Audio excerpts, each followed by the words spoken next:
Après la mort de ma mère, mon père a débarqué avec sa nouvelle petite amie profiteuse 66 pour passer, quelques jours, dans ma maison de plage. Cette nuit-là, elle a exigé de dormir dans ma suite parentale et mon père a ajouté, elle est ta nouvelle mère maintenant et elle veut un petit déjeuner spécial chaque matin. C'est ton devoir de fille de prendre soin d'elle. Alors je me suis levé à 4 heures du matin et j'ai préparé le petit déjeuner. Le plus mémorable de leur vie. Je m'appelle Harper et j'ai 28 ans. Il y a 2 mois, ma mère est décédée et mon père n'a pas dit un mot sur mon héritage. Pas un seul mot. Debout dans la cuisine de ma maison de plage, regardant l'océan à travers des baies vitrées que j'ai spécifiquement choisies pour cette vue exacte, je devrais me sentir reconnaissante pour tout ce que j'ai construit de mes propres mains. Cette maison avec ses bardeaux de cèdre patiné et sa terrasse panoramique qui capte chaque lever de soleil. Mon cabinet de conseil en marketing qui est passé d'un ordinateur portable dans ma chambre d'étudiante à une liste de clients comprenant 3 entreprises du Fortune 500.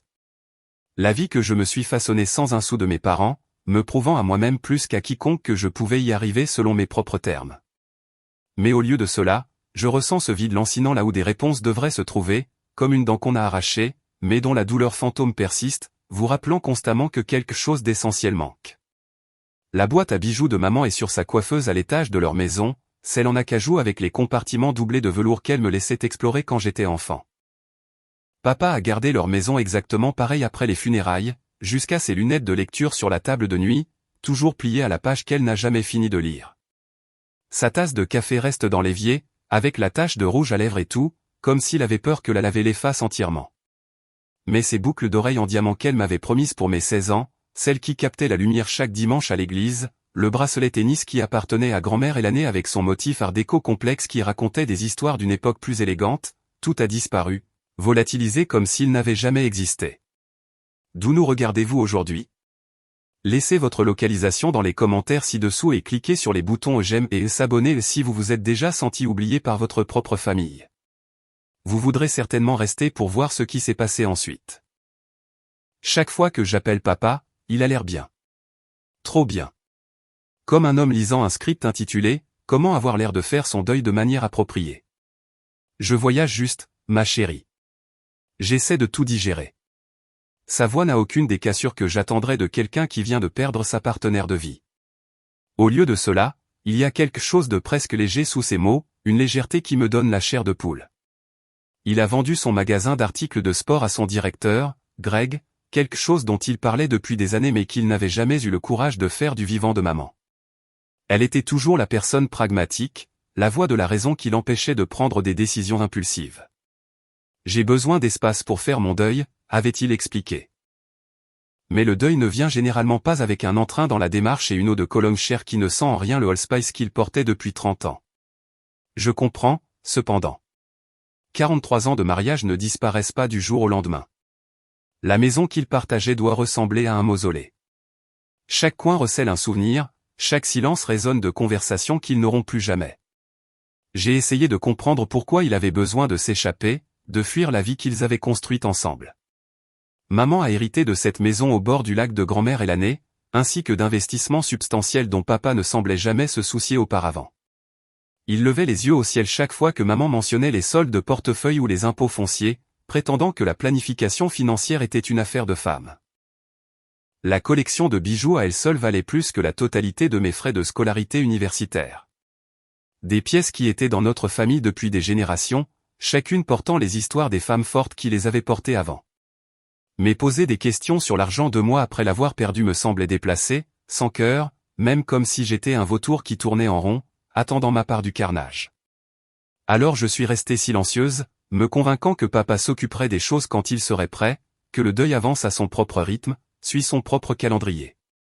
Je me suis convaincue que papa avait besoin de temps. Qu'il s'occuperait du testament de maman quand le brouillard de la perte se serait enfin dissipé. Que l'homme qui m'a appris à pêcher dans les criques tranquilles du lac, qui m'a montré comment construire des châteaux de sable capables de résister aux vagues les plus fortes, qui m'appelait sa petite princesse guerrière, que cet homme se souviendrait de sa fille unique quand le brouillard du deuil se lèverait. L'ironie a un goût amer maintenant, avec le recul. Âcre et métallique, comme le sang dans la bouche après s'être mordu la langue. Je protégeais ses sentiments pendant qu'il était occupé à dépenser mon héritage avec quelqu'un d'autre. Quelqu'un qui n'avait certainement pas mes meilleurs intérêts à cœur. Mon téléphone vibre contre le comptoir en granit. Le son est aigu dans le silence du matin. Un texto de papa. Je viens te voir demain. J'amène une amie. Une amie. Après 2 mois de silence radio sur tout ce qui comptait. De conversations qui ont contourné tous les sujets importants comme si nous exécutions une valse élaborée de l'évitement.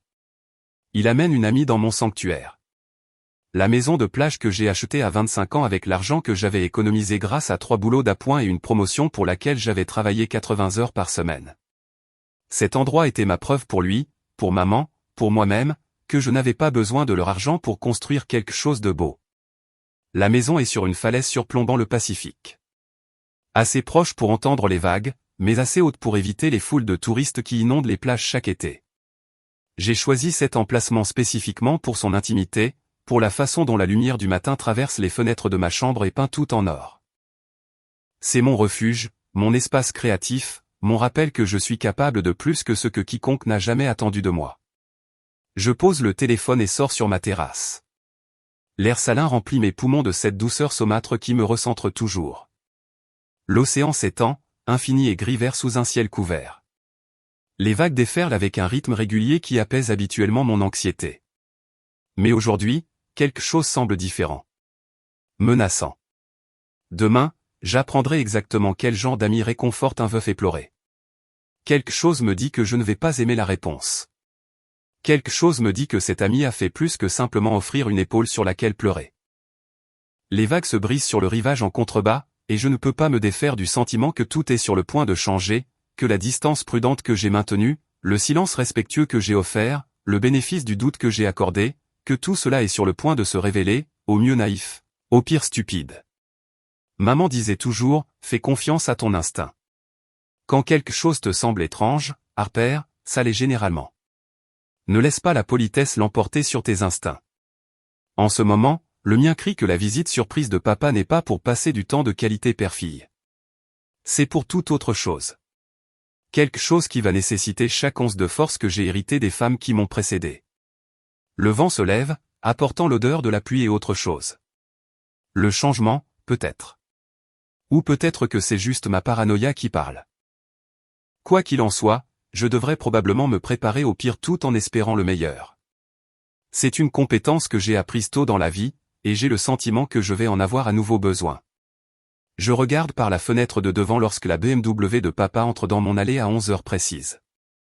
Le gravier crisse sous des pneus qui ont l'air fraîchement lavés et cirés. Il sort le premier, se déplaçant avec une énergie que je ne lui avais pas vue depuis des années. Une couleur sur ses joues qui suggère une exposition récente au soleil, un entrain dans sa démarche qui appartient à un homme de la moitié de son âge. Même de loin, je peux voir qu'il a perdu du poids. Pas la perte de poids décharné et accablé de chagrin que j'attendrais d'un veuf récent, mais le genre délibéré qui vient de la volonté d'impressionner quelqu'un de nouveau. Puis elle sort du siège passager, et mon estomac se serre comme si je venais de tomber d'une falaise. 29 ans, peut-être 30 si on est généreux. Des cheveux blonds qui ne viennent certainement pas de la nature, coiffés en vagues lâches qui nécessitent probablement 3 types d'outils de coiffage différents et assez de produits pour approvisionner un petit salon. Le genre de blonde qui coûte plus cher que le loyer mensuel de la plupart des gens et qui a besoin d'être retouchée toutes les 4 semaines pour maintenir cette nuance particulière d'innocence que les hommes de la génération de papa trouvent irrésistible. Ces vêtements de créateur crient, nouveau riche, plus fort qu'une alarme de voiture dans un quartier calme. Le sac à main seul coûte probablement plus cher que ma première voiture. Et ces chaussures, des talons aiguilles à semelles rouges qui n'ont rien à faire lors d'une visite décontractée dans une maison de plage, cliquettent contre mon allée avec la confiance de quelqu'un qui n'a jamais eu à se soucier de chaussures pratiques. Et autour de son cou, captant la lumière du matin comme un projecteur conçu pour m'aveugler, le collier de diamant de maman, celui avec le fermoir vintage qui appartenait à mon arrière-grand-mère Margaret, qui le portait au dîner de la Maison Blanche à l'époque où les présidents invitaient encore des citoyens normaux aux événements officiels. Le collier à 17 diamants, chacun sélectionné à la main et serti dans du platine qui a développé cette patine particulière qui ne vient que de décennies d'amour et de port par des femmes fortes. Mon souffle se coupe dans ma gorge, une sensation physique comme si quelqu'un avait enroulé ses mains autour de ma trachée et serré. Mais je force mon visage à afficher un sourire accueillant, le genre que j'ai perfectionné pendant des années de réunions avec des clients où je devais prétendre que leurs terribles idées étaient brillantes. Parce qu'apparemment, Je suis sur le point de rencontrer la crise de la cinquantaine de papa en personne et elle porte les bijoux de ma mère décédée comme si elle en avait tous les droits. Harper. Papa gravit les marches de mon Porsche comme un adolescent qui vient de découvrir les filles pour la première fois. Son sourire est plus blanc que je ne l'ai vu depuis avant que maman ne tombe malade. Et il y a quelque chose de presque maniaque dans son enthousiasme. Voici Crystal. Crystal, voici ma fille. Crystal tend une main parfaitement manucurée, les ongles peints de la nuance exacte de rouge qui correspond à ses chaussures, un effort coordonné qui témoigne de quelqu'un qui a à la fois le temps et l'argent pour planifier ses choses. Les diamants de ma mère dansent à sa gorge alors qu'elle bouge, captant la lumière et projetant des prismes arc-en-ciel sur mon Porsche. Tellement heureuse de te rencontrer enfin, ronronne-t-elle, sa voix ayant cette qualité haletante qui suggère qu'elle a pratiqué cette introduction. Ton père parle constamment de toi. Vraiment? Parce qu'en 2 mois d'appels téléphoniques qui ressemblaient plus à des interrogatoires où c'est moi qui posais toutes les questions, il a réussi à éviter de mentionner mon héritage, le testament de maman, ou apparemment sa nouvelle petite amie qui porte les bijoux de ma mère décédée comme une sorte de trophée. La poignée de main dure exactement 3 secondes. Assez longtemps pour être poli. Assez courte pour suggérer qu'elle n'est pas vraiment intéressée à me connaître. Sa peau est douce de la manière qui vient des soins spa réguliers et d'une vie sans travail manuel. Pas de callosité, pas de rugosité, juste la perfection lisse de quelqu'un qui n'a jamais eu à travailler de ses mains. Papa, tu as l'air en pleine forme. Je le serre dans mes bras, inhalant une eau de Cologne chère qui n'était certainement pas dans sa rotation il y a 3 mois. C'est quelque chose de boisé et de sophistiqué. Le genre de parfum qui vient dans une boîte noire d'un comptoir de grand magasin où les vendeurs portent du noir et parlent à voix basse et révérencieuse de voyages olfactifs. Rien à voir avec le Old Spice qu'il portait depuis que j'étais petite, le parfum qui signifiait la sécurité, les crêpes du samedi matin et les histoires du soir lues dans son baryton rauque. Comment tiens-tu le coup, je demande, bien que la réponse soit écrite sur son visage. Il tient très bien le coup, merci beaucoup. Mieux que ce à quoi je m'attendais. Ses yeux dérivent vers Crystal avec ce genre d'affection béate que je n'ai pas vu depuis qu'il regardait maman de l'autre côté de la table pendant leurs premières années, quand ils se tenaient encore la main et partageaient des blagues privées qui me faisaient lever les yeux au ciel à l'adolescence. Crystal m'a aidé à voir que la vie ne s'arrête pas quand, eh bien, quand la vie change. La vie change. C'est comme ça qu'on appelle la mort de maman maintenant? Un vague euphémisme qui donne l'impression qu'elle a décidé de déménager en Floride au lieu de mourir du cancer qui a rongé son corps pendant 8 mois pendant que papa lui tenait la main et lui promettait que tout irait bien. Crystal glisse son bras dans celui de papa avec l'aisance exercée de quelqu'un qui a fait ce geste 1000 fois. Et j'aperçois un autre éclat familier. Cette fois, c'est la Rolex vintage de maman, celle qu'elle a portée tous les jours pendant 30 ans. L'or a cette chaleur particulière qui ne vient que d'un port constant. Et il y a une minuscule égratignure sur le cristal qui s'est produite lorsque maman jardinait et l'a accrochée à une épine de rosier. Elle ne l'a jamais fait réparer parce qu'elle disait que les cicatrices racontent des histoires, et cette montre avait beaucoup d'histoires à raconter. Nous pensions rester quelques jours, continue papa, sa voix portant ce genre de supposition désinvolte qui suggère qu'ils en ont déjà discuté et décidé que je serais ravi de les héberger, si ça ne te dérange pas. Crystal n'a jamais vu l'océan. Jamais vu l'océan, n'est-ce pas? Parce que rien ne dit, soutien psychologique, comme présenter sa nouvelle petite amie à des vues côtières panoramiques 2 mois après les funérailles de sa femme. Et rien ne dit, période de deuil appropriée, comme emmener la dite petite amie pour ce qui équivaut à un week-end romantique aux frais de votre fille. Je prends un moment pour étudier Crystal de plus près, notant la façon dont elle se tient avec son poids déplacé pour montrer son meilleur angle. Comment son sourire n'atteint jamais tout à fait ses yeux. La façon dont elle semble cataloguer chaque détail de ma maison avec le regard calculateur de quelqu'un qui évalue des actifs potentiels. Ce n'est pas une femme qui est tombée dans une relation avec un veuf éploré. C'est une femme qui a trouvé une cible. Bien sûr. Ma voix semble normale, ce qui est impressionnant étant donné que mon cerveau crie des avertissements comme un détecteur de fumée avec une pile mourante. Depuis combien de temps êtes-vous amis? La pause avant, amis, est délibérée, et je les regarde tous les 2 enregistrer l'implication. Le sourire de Crystal se crispe presque imperceptiblement. La première fissure dans sa façade parfaite. Crystal et papa échangent un regard, le genre de communication silencieuse qui se produit entre des personnes qui ont déjà discuté de la manière de gérer cette question précise. Environ 6 semaines, dit-elle, sa voix portant juste une pointe de défensive. Richard m'a fait visiter la région. Nous avons voyagé un peu ensemble. 6 semaines. Maman est décédée il y a 8 semaines. Ce qui signifie que pendant que le reste d'entre nous essayait encore de comprendre comment fonctionner dans un monde sans elle, pendant que je me surprenais encore à prendre le téléphone pour l'appeler avant de me souvenir qu'elle ne répondrait pas, papa était déjà passé à autre chose. Déjà en train de trouver consolation dans les bras d'une femme assez jeune pour être sa fille. Je fais un geste vers mon salon, l'esprit courant à travers les implications de ce que j'entends. Entrez, s'il vous plaît. Je vais faire du café. Je veux tout savoir sur vos voyages. Et mon Dieu, comme je le veux. Parce que quelque chose me dit que ces histoires de voyage vont être très éclairantes sur l'endroit exact où mon héritage a passé ses vacances. Quelque chose me dit que l'amitié de Cristal avec mon père a été chère, étendue et exactement aussi prédatrice qu'elle en a l'air de l'extérieur. La façon dont elle regarde mon salon, cataloguant la valeur de mes meubles et de mes œuvres d'art. La façon dont elle touche le bras de papa avec une intimité exercée. La façon dont elle porte les bijoux de ma mère comme s'ils avaient toujours été destinés à être les siens. Tout cela s'ajoute à une image qui me donne la chair de poule. Mais je souris et je joue l'hôtesse gracieuse, car parfois, la meilleure façon d'attraper un prédateur est de le laisser penser que c'est lui qui chasse.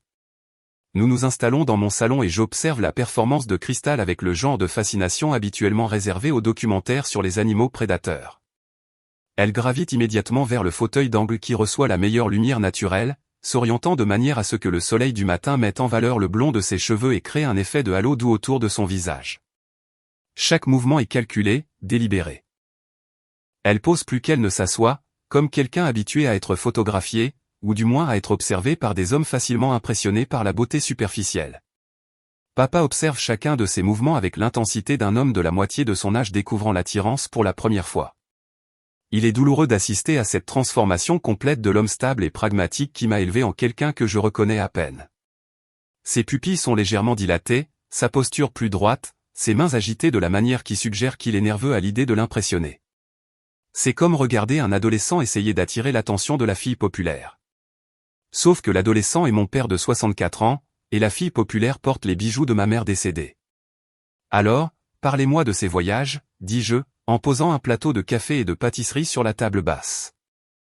Le son de la céramique contre le bois semble anormalement fort dans l'atmosphère chargée de la pièce. Où avez-vous exploré? J'ai tout arrangé parfaitement. La porcelaine de ma grand-mère, de la vraie crème au lieu du demi-écrémé habituel, des pâtisseries de la boulangerie du village qui facture 15 $ pour un croissant. Si Cristal veut jouer le rôle de quelqu'un habitué au luxe, je verrai jusqu'où cette performance s'étend. Les yeux de Cristal s'illuminent comme ceux d'un enfant le matin de Noël découvrant une pile de cadeaux sous le sapin. Oh mon Dieu, Richard a été si généreux. Elle touche le bras de papa, ses doigts s'attardant juste assez longtemps pour être intimes, juste assez brièvement pour paraître naturels. Nous avons commencé par cette tournée des vignobles à Napa. Sa voix prend la qualité haletante de quelqu'un revivant un rêve particulièrement merveilleux. 3 jours à l'auberge du Soleil. Y es-tu allé? Les vues sont absolument spectaculaires. Nous avons eu la dégustation du domaine avec le sommelier et Richard a insisté pour acheter une caisse de leur cabernet de réserve. 2000 $ la bouteille. Tu imagines? Papa rougit carrément, du genre de rouge profond qui part de son col et monte le long de son cou. Cristal a tout planifié. Elle a un tel œil pour le luxe. Je parie qu'elle en a. De la même manière qu'un requin a l'œil pour le sang dans l'eau. Maman disait toujours que papa se plaignait des retards à l'aéroport lorsque nous prenions nos simples vacances en famille. De longs week-ends à la maison du lac, des voyages de camping où il grommelait à propos du manque de réseau cellulaire, des locations à la plage où il passait tout son temps à s'inquiéter du coût de tout. Maintenant, il endure volontiers les avions, les trains et les navires de croisière. Pour une femme qui, par coïncidence, est apparue juste après la mort de maman avec un talent pour dépenser de l'argent qui n'est pas le sien. Ensuite, le complexe spa à Scottsdale, poursuit Cristal, sa voix prenant à nouveau cette qualité rêveuse. 4 jours au Four Seasons, avec massage en couple et séance de yoga privée. Et la semaine dernière, la croisière en Alaska. Elle joint les mains comme si elle priait les dieux des vacances chères. 7 jours dans une suite pentouse avec service de majordome. Richard m'a traité comme une princesse. La façon dont elle dit « m'a traité comme une princesse » me donne la chair de poule. Il y a quelque chose de possessif là-dedans, de propriétaire, comme si elle marquait son territoire, comme si elle avait déjà décidé qu'être traitée comme une reine était son dû, et que papa n'était que le dernier d'une longue lignée d'hommes qui seraient honorés de fournir ce service. Ça a l'air cher, dis-je prudemment, en prenant une gorgée de mon café pour me donner le temps de traiter les chiffres qui s'additionnent dans ma tête. Les croisières en Alaska ne sont pas bon marché, surtout pas les suites Pantouz avec service de majordome. Je fais un calcul rapide dans ma tête et je m'étouffe presque avec les chiffres. 15 000 $ minimum pour une croisière d'une semaine en Alaska dans une suite Pantouz. Ajoutez à cela le voyage à Napa et Scottsdale, et nous parlons de plus d'argent que la plupart des gens dépensent pour une voiture. L'argent est fait pour être dépensé. Papa agite la main avec dédain, et pendant un instant, il ressemble exactement à l'homme dont je me souviens de mon enfance, confiant, légèrement téméraire, le genre de personne qui achetait des billets de loterie et croyait sincèrement qu'il pourrait gagner. Ta mère voudrait que je sois heureux. Voudrait-elle? Parce que la maman que je connaissais voudrait que sa fille hérite des bijoux de famille, pas qu'elle les voie drapés autour du cou d'une étrangère 6 semaines après les funérailles. La maman que je connaissais serait horrifiée à l'idée que son mari dépense leurs économies sur une femme qu'il utilise clairement pour son argent. Crystal se penche en avant de manière conspiratrice, comme si elle était sur le point de partager un délicieux secret. La croisière était mon idée. Je pensais que Richard avait besoin de quelque chose de spécial après tout ce qu'il a traversé. Quelque chose pour lui rappeler que la vie peut encore être belle, tu sais. Elle fait un geste théâtral. Le bracelet tennis de maman glisse le long de son poignet et capte la lumière. La suite Pantouz avait le balcon le plus incroyable. Des vues panoramiques, un service en chambre 24h24, un jacuzzi privé. Nous avons regardé le coucher de soleil sur les glaciers en buvant du champagne qui coûtait plus cher la bouteille que ce que la plupart des gens dépensent en épicerie en un mois. Suite Pantouz sur une croisière en Alaska. Je fais un calcul rapide dans ma tête et je m'étouffe presque avec mon café. C'est facilement 15 000 $ pour une semaine. Pendant que je mangeais des nouilles ramen et planifiais mes repas pour économiser de l'argent pour mon fonds d'urgence, papa dépensait 15 000 $ pour des chambres d'hôtel flottantes. Quelle attention, je réussis à dire, bien que le mot ait un goût de cendre dans ma bouche. Crystal rayonne comme si elle venait de recevoir le prix Nobel de la prévenance. J'ai toujours cru qu'il fallait vivre pleinement sa vie. Richard était pratiquement un ermite avant que je ne le rencontre, assis dans cette maison entourée de tous ses souvenirs. Maintenant, regarde-le. Elle a raison. Et c'est ce qui rend toute cette situation si exaspérante. Papa a l'air plus jeune, plus dynamique. Il y a de la couleur sur ses joues qui n'y était pas aux funérailles de maman. Une énergie dans ses mouvements que je n'ai pas vue depuis des années.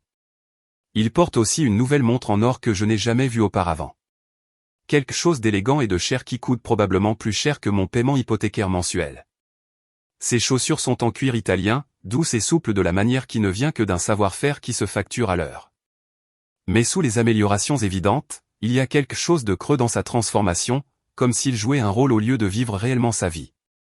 L'homme que je regarde n'a qu'une ressemblance lointaine avec le père qui m'a élevé, et je n'arrive pas à décider si c'est tragique ou exaspérant. Où vous êtes-vous rencontrés, je demande, bien que je sois presque sûr de déjà connaître la réponse, qui implique un endroit cher et exclusif. Un autre regard échangé passe entre eux. Le genre qui suggère qu'ils ont répété cette partie de l'histoire. Au country club, dit papa rapidement, sa voix portant juste une pointe de défensive. Crystal était là avec un ami. Un ami. Le sourire de Crystal se crispe presque imperceptiblement. Et pour la première fois depuis qu'elle est entrée dans ma maison, son sang-froid parfait vacille légèrement. Quelqu'un que je voyais brièvement, mais ensuite j'ai rencontré Richard et tout a changé.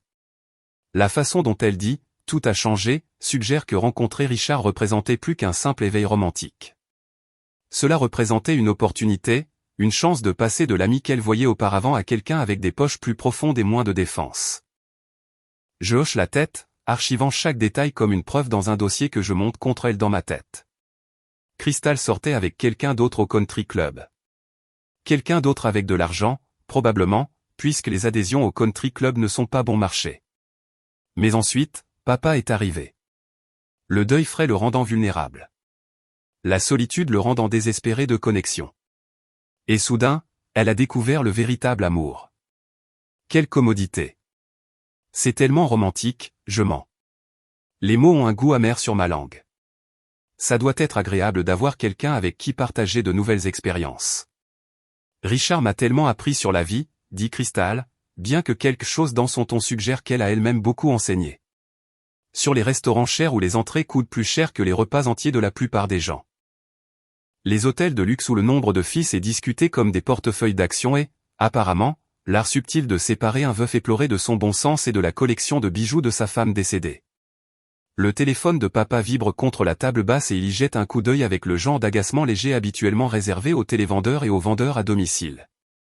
Encore la banque, toujours à vouloir discuter d'investissement et de planification. Il met le téléphone en sourdine avec plus de force que nécessaire et j'aperçois l'identifiant de l'appelant. First National Trust. Le genre de banque qui n'appelle que si quelque chose d'important se passe. Le genre de banque qui gère les successions et la planification successorale et qui a probablement des questions très pointues sur les retraits récents. Les discussions sur l'argent peuvent attendre, continue papa, sa voix portant une légèreté forcée qui ne cache pas tout à fait la tension sous-jacente. Aujourd'hui, c'est la famille. Famille. Le mot flotte dans l'air comme de la fumée. Visible mais intangible. Significatif mais en quelque sorte empoisonné par le contexte. Nous parlons de famille. Pendant que Cristal est assise ici, portant le collier de ma mère, discutant des suites pantouses de navires de croisière financés par de l'argent qui devrait légitimement m'appartenir. Je souris et remplis à nouveau leur tasse de café, notant comment les mains de Cristal tremblent presque imperceptiblement lorsqu'elle attrape sa tasse. Comment la mâchoire de papa se crispe lorsqu'il regarde son téléphone en sourdine. Comment l'air de mon salon est devenu épais de tensions tacites et de mensonges à peine dissimulés. Je planifie déjà mon prochain coup, pensant déjà 3 coups d'avance comme maman m'a appris lorsque nous jouions aux échecs les dimanches après-midi pluvieux. La clé pour gagner, Harper, c'est de laisser ton adversaire penser qu'il a le contrôle pendant que tu prépares les pièces pour l'échec et mat, eh bien, Cristal pense peut-être qu'elle a le contrôle maintenant, mais elle n'a aucune idée de ce dans quoi elle s'est embarquée. Elle n'a aucune idée que la fille en deuil qu'elle méprise est en fait une femme qui a hérité de l'esprit stratégique de sa mère en même temps que de son sens de la justice. Et la justice, je commence à le réaliser, est exactement ce que cette situation exige. À 18h, nous avons épuisé les sujets de conversation sans risque, et j'ai l'impression d'avoir joué dans une pièce où personne ne s'est donné la peine de me donner le script. Cristal a réussi à faire référence à 3 autres restaurants chers, le risotto à la truffe du Bernardin était une révélation, 2 hôtels de luxe, le service au Beverly Hills Hotel est tout simplement inégalé, et une dégustation de vin privé qui a apparemment coûté plus cher que le paiement hypothécaire de la plupart des gens. Le sommelier a dit, Richard a un palais exceptionnel pour les millésimes rares. Chaque anecdote est livrée avec l'enthousiasme haletant de quelqu'un qui raconte une expérience religieuse, et papa boit chaque mot comme un homme mourant de soif qui vient de découvrir une oasis. Ce serait presque touchant si ce n'était pas si manifestement calculé, si transparentement conçu pour renforcer le récit selon lequel Cristal est une femme au goût raffiné qui mérite d'être traitée comme une reine. Le dîner a été une masterclass de manipulation subtile déguisée en conversation charmante. Cristal complimente ma cuisine tout en mentionnant simultanément qu'elle s'est habituée à avoir un chef personnel pendant leur voyage. Elle admire ma décoration tout en notant nonchalamment que les suites d'hôtels dans lesquelles ils ont séjourné récemment ont élevé ses standards en matière de design d'intérieur. Chaque commentaire est enrobé de suffisamment de douceur pour paraître poli, mais contient juste assez de poison pour établir une hiérarchie où elle se situe fermement au sommet. Je devrais vous montrer la chambre d'amis, leur dis-je, me levant de table et commençant à débarrasser les assiettes avec des mouvements devenus robotiques, automatiques. C'est au bout du couloir, belle vue sur la. En fait, interrompt Cristal, posant son verre de vin avec le genre de précision délibérée qui suggère qu'elle a planifié ce moment toute la soirée. Je préférerais ta suite, la chambre principale. Les mots me frappent comme un coup physique, et je dois m'agripper au dossier de ma chaise pour ne pas trébucher. Chaque muscle de mon corps se tend, et je sens cette montée d'adrénaline familière qui accompagne le fait d'être confronté de manière inattendue à quelque chose de si audacieux que votre cerveau a besoin d'un moment pour déterminer si cela s'est réellement produit. Je cligne des yeux, certaine d'avoir mal entendu. Pardon, quoi ? La chambre d'amis a l'air petite d'après ce que j'ai pu voir quand tu nous as fait visiter. Elle examine ses ongles fraîchement manucurés avec le genre d'indifférence désinvolte qui suggère qu'elle discute de la météo au lieu d'exiger que j'abandonne ma propre chambre. Chaque ongle est peint de la nuance parfaite de rouge, limé en pointes identiques. Clairement le travail de quelqu'un qui dépense beaucoup d'argent pour un entretien professionnel régulier. Je suis habitué à plus d'espace. De plus, les suites parentales ont un meilleur éclairage pour ma routine de soins de la peau. Elle lève les yeux vers moi avec un sourire qui n'atteint pas ses yeux. Le genre d'expression qui dit qu'elle sait exactement à quel point sa demande est scandaleuse, et qu'elle teste pour voir si j'ai le cran de refuser. Papa se tortille mal à l'aise sur sa chaise, mais ne dit rien, fixant simplement son assiette comme si elle contenait les secrets de l'univers. Sa mâchoire travaille silencieusement comme s'il mâchait des mots qu'il est trop lâche pour prononcer. L'homme qui me disait que tenir tête aux brutes était le seul moyen de les empêcher de harceler les autres. Qui m'a appris que le respect se mérite et ne s'exige pas. Qui m'a élevé en croyant que ma maison était mon sanctuaire. Cet homme est apparemment trop envoûté pour défendre le droit de sa fille de dormir dans sa propre chambre. Cristal, c'est ma chambre. Ma voix reste égale, bien qu'à l'intérieur je crie assez fort pour réveiller les morts. L'audace de cette femme ne connaît pas de limite. Elle est dans ma maison depuis exactement 8 heures, et elle exige déjà que je réorganise ma situation de vie pour accommoder sa routine de beauté. La chambre d'amis a un lit queen size et une vue sur l'océan. C'est vraiment très. Je ne pense pas que tu comprennes. La voix de Cristal devient tranchante, abandonnant toute prétention de douceur et révélant quelque chose de froid et de calculateur en dessous. Le masque glisse, et j'ai mon premier vrai aperçu de la femme sous la performance. J'ai des besoins spécifiques. J'ai besoin d'un certain niveau de confort pour fonctionner correctement. La chambre d'amis ne me conviendra pas, le droit qu'elle s'arroge dans sa voix est à couper le souffle. Elle me parle comme si j'étais le personnel de l'hôtel qui n'a pas répondu à ses attentes. Comme si ma maison était son complexe personnel, et que j'étais juste l'employé qui devait être géré pour obtempérer. Papa lève enfin les yeux, mais pas vers moi, vers elle. Comme s'il attendait la permission de respirer, des instructions sur ce qu'il doit ressentir face au fait que sa fille est traitée comme une servante dans sa propre maison. Harper, dit-il doucement. Et il y a quelque chose de brisé dans sa voix. Quelque chose qui suggère qu'il sait que ce qu'il est sur le point de dire est mal, mais qu'il va le dire quand même. Peut-être que tu pourrais prendre la chambre d'amis ce soir, juste pour faciliter les choses. Juste pour faciliter les choses. Pour la femme qui porte les bijoux de ma mère décédée et qui dépense mon héritage en vacances de luxe depuis 6 semaines. Pour la profiteuse qui a transformé mon père en un étranger qui ne peut même pas regarder sa propre fille dans les yeux quand il l'a trahi. Avant que je ne puisse répondre, avant que je ne puisse trouver les mots pour exprimer la fureur absolue qui monte dans ma poitrine comme un réacteur nucléaire approchant de la fusion, papa continue avec le genre d'autorité désinvolte qui suggère qu'il y a pensé, l'a même planifié. En fait, il y a autre chose. Il se redresse sur sa chaise, semblant soudain plus sérieux, plus présent qu'il ne l'a été de toute la journée. Cristal est ta nouvelle figure maternelle maintenant. Les mots flottent dans l'air comme un nuage toxique, empoisonnant tout ce qu'il touche. Ma tasse de café s'arrête à mi-chemin de ma bouche, et je sens mon visage se figer sous le choc. A-t-il vraiment dit ce que je pense qu'il a dit? Mon père vient-il de me dire que la femme qui porte les bijoux de ma mère décédée est ma nouvelle mère? Cristal sourit derrière son verre de vin, appréciant clairement mon choc. Il y a quelque chose de presque prédateur dans son expression, comme un chat qui vient de coincer une souris et qui savoure le moment avant de la tuer. C'était planifié. Toute cette conversation, toute cette soirée, menait à ce moment où elle établit sa domination, et soit je me soumets, soit je déclare la guerre. Je suis désolé. Ma voix me semble étrange à mes propres oreilles, distante et creuse. Elle veut du café tous les matins, continue papa, inconscient de la façon dont je le fixe comme s'il venait de lui pousser une deuxième tête. Du café spécial, à la cafetière à piston, des grains spécifiques, tout le tralala. C'est ta responsabilité en tant que ma fille de t'occuper de ses besoins. Les mots me frappent comme des coups physiques individuels. Responsabilité en tant que sa fille de m'occuper de ses besoins. Comme si j'étais une sorte de personnel domestique non rémunéré dont le travail est de répondre à toutes les fantaisies de sa petite amie. Comme si la maison que j'ai achetée avec mon propre argent était soudainement devenue son complexe personnel où je suis censé fournir le service en chambre.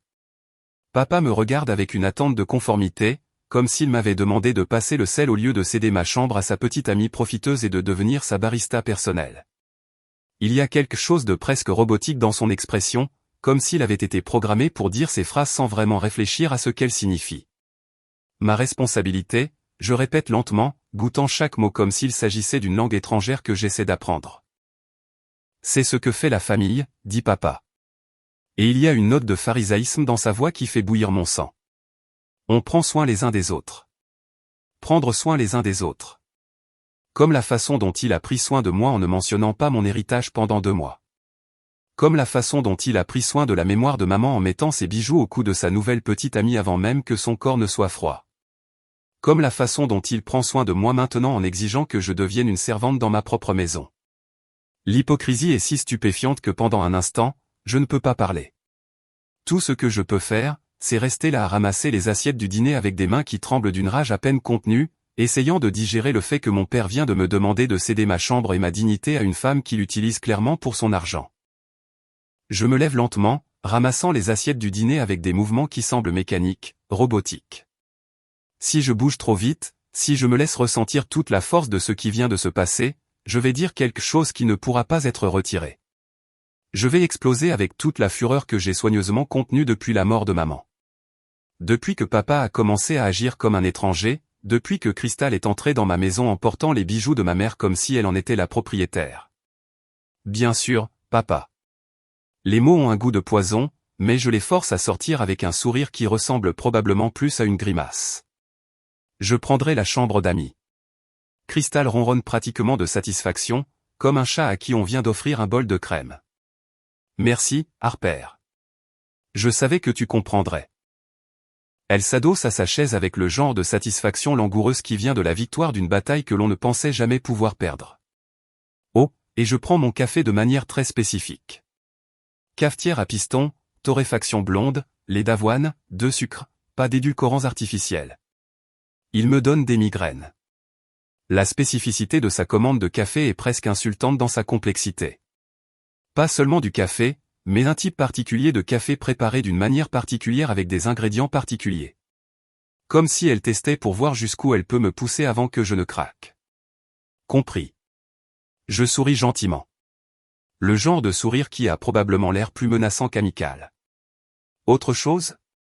Pas ce soir, dit-elle gracieusement, comme si elle me faisait une faveur en limitant ses exigences à ma chambre et à ma routine matinale.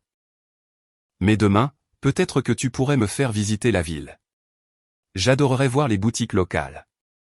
Des boutiques locales où elle pourra dépenser encore plus d'argent de papa pendant que je joue les guides touristiques pour la remplaçante de ma mère.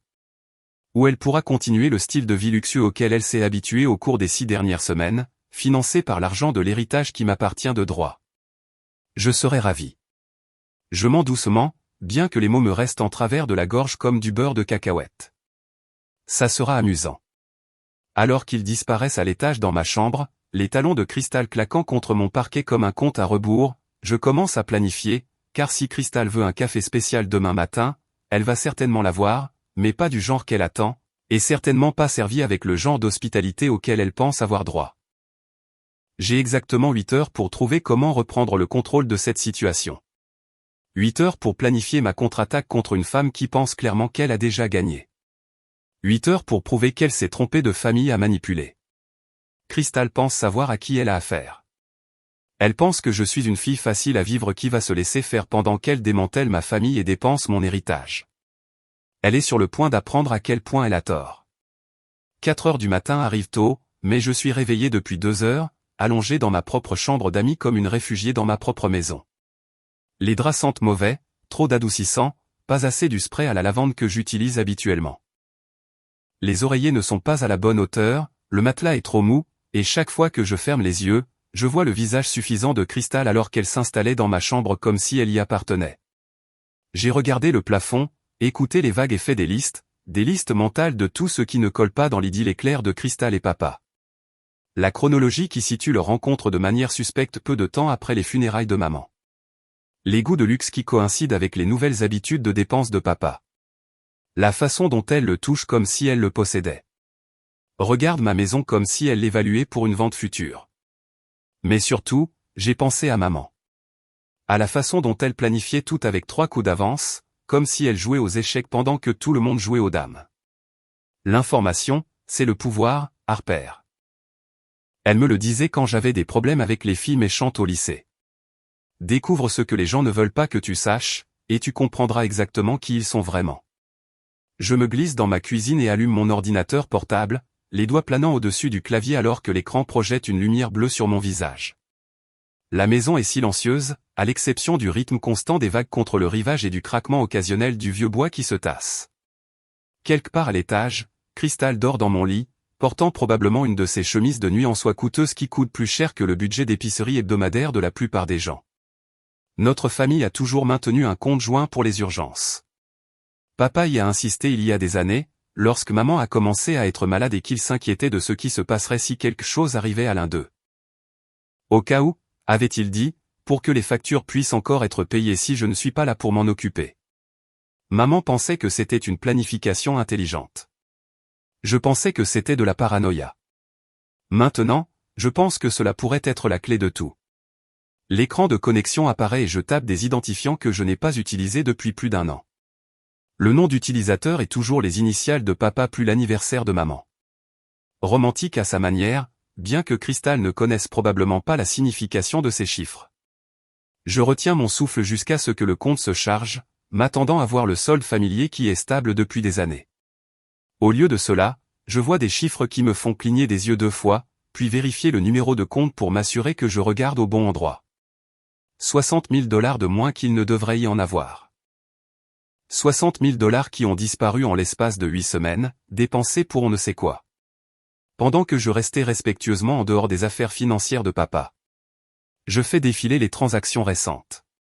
Mon estomac se serre à chaque entrée, mes mains commencent à trembler alors que le schéma devient clair. Napa Valley Wine Resort, 8500 $. Azure Day Spa, Scottsdale, 3200 $. Alaska Cruise Line, 15 700 $.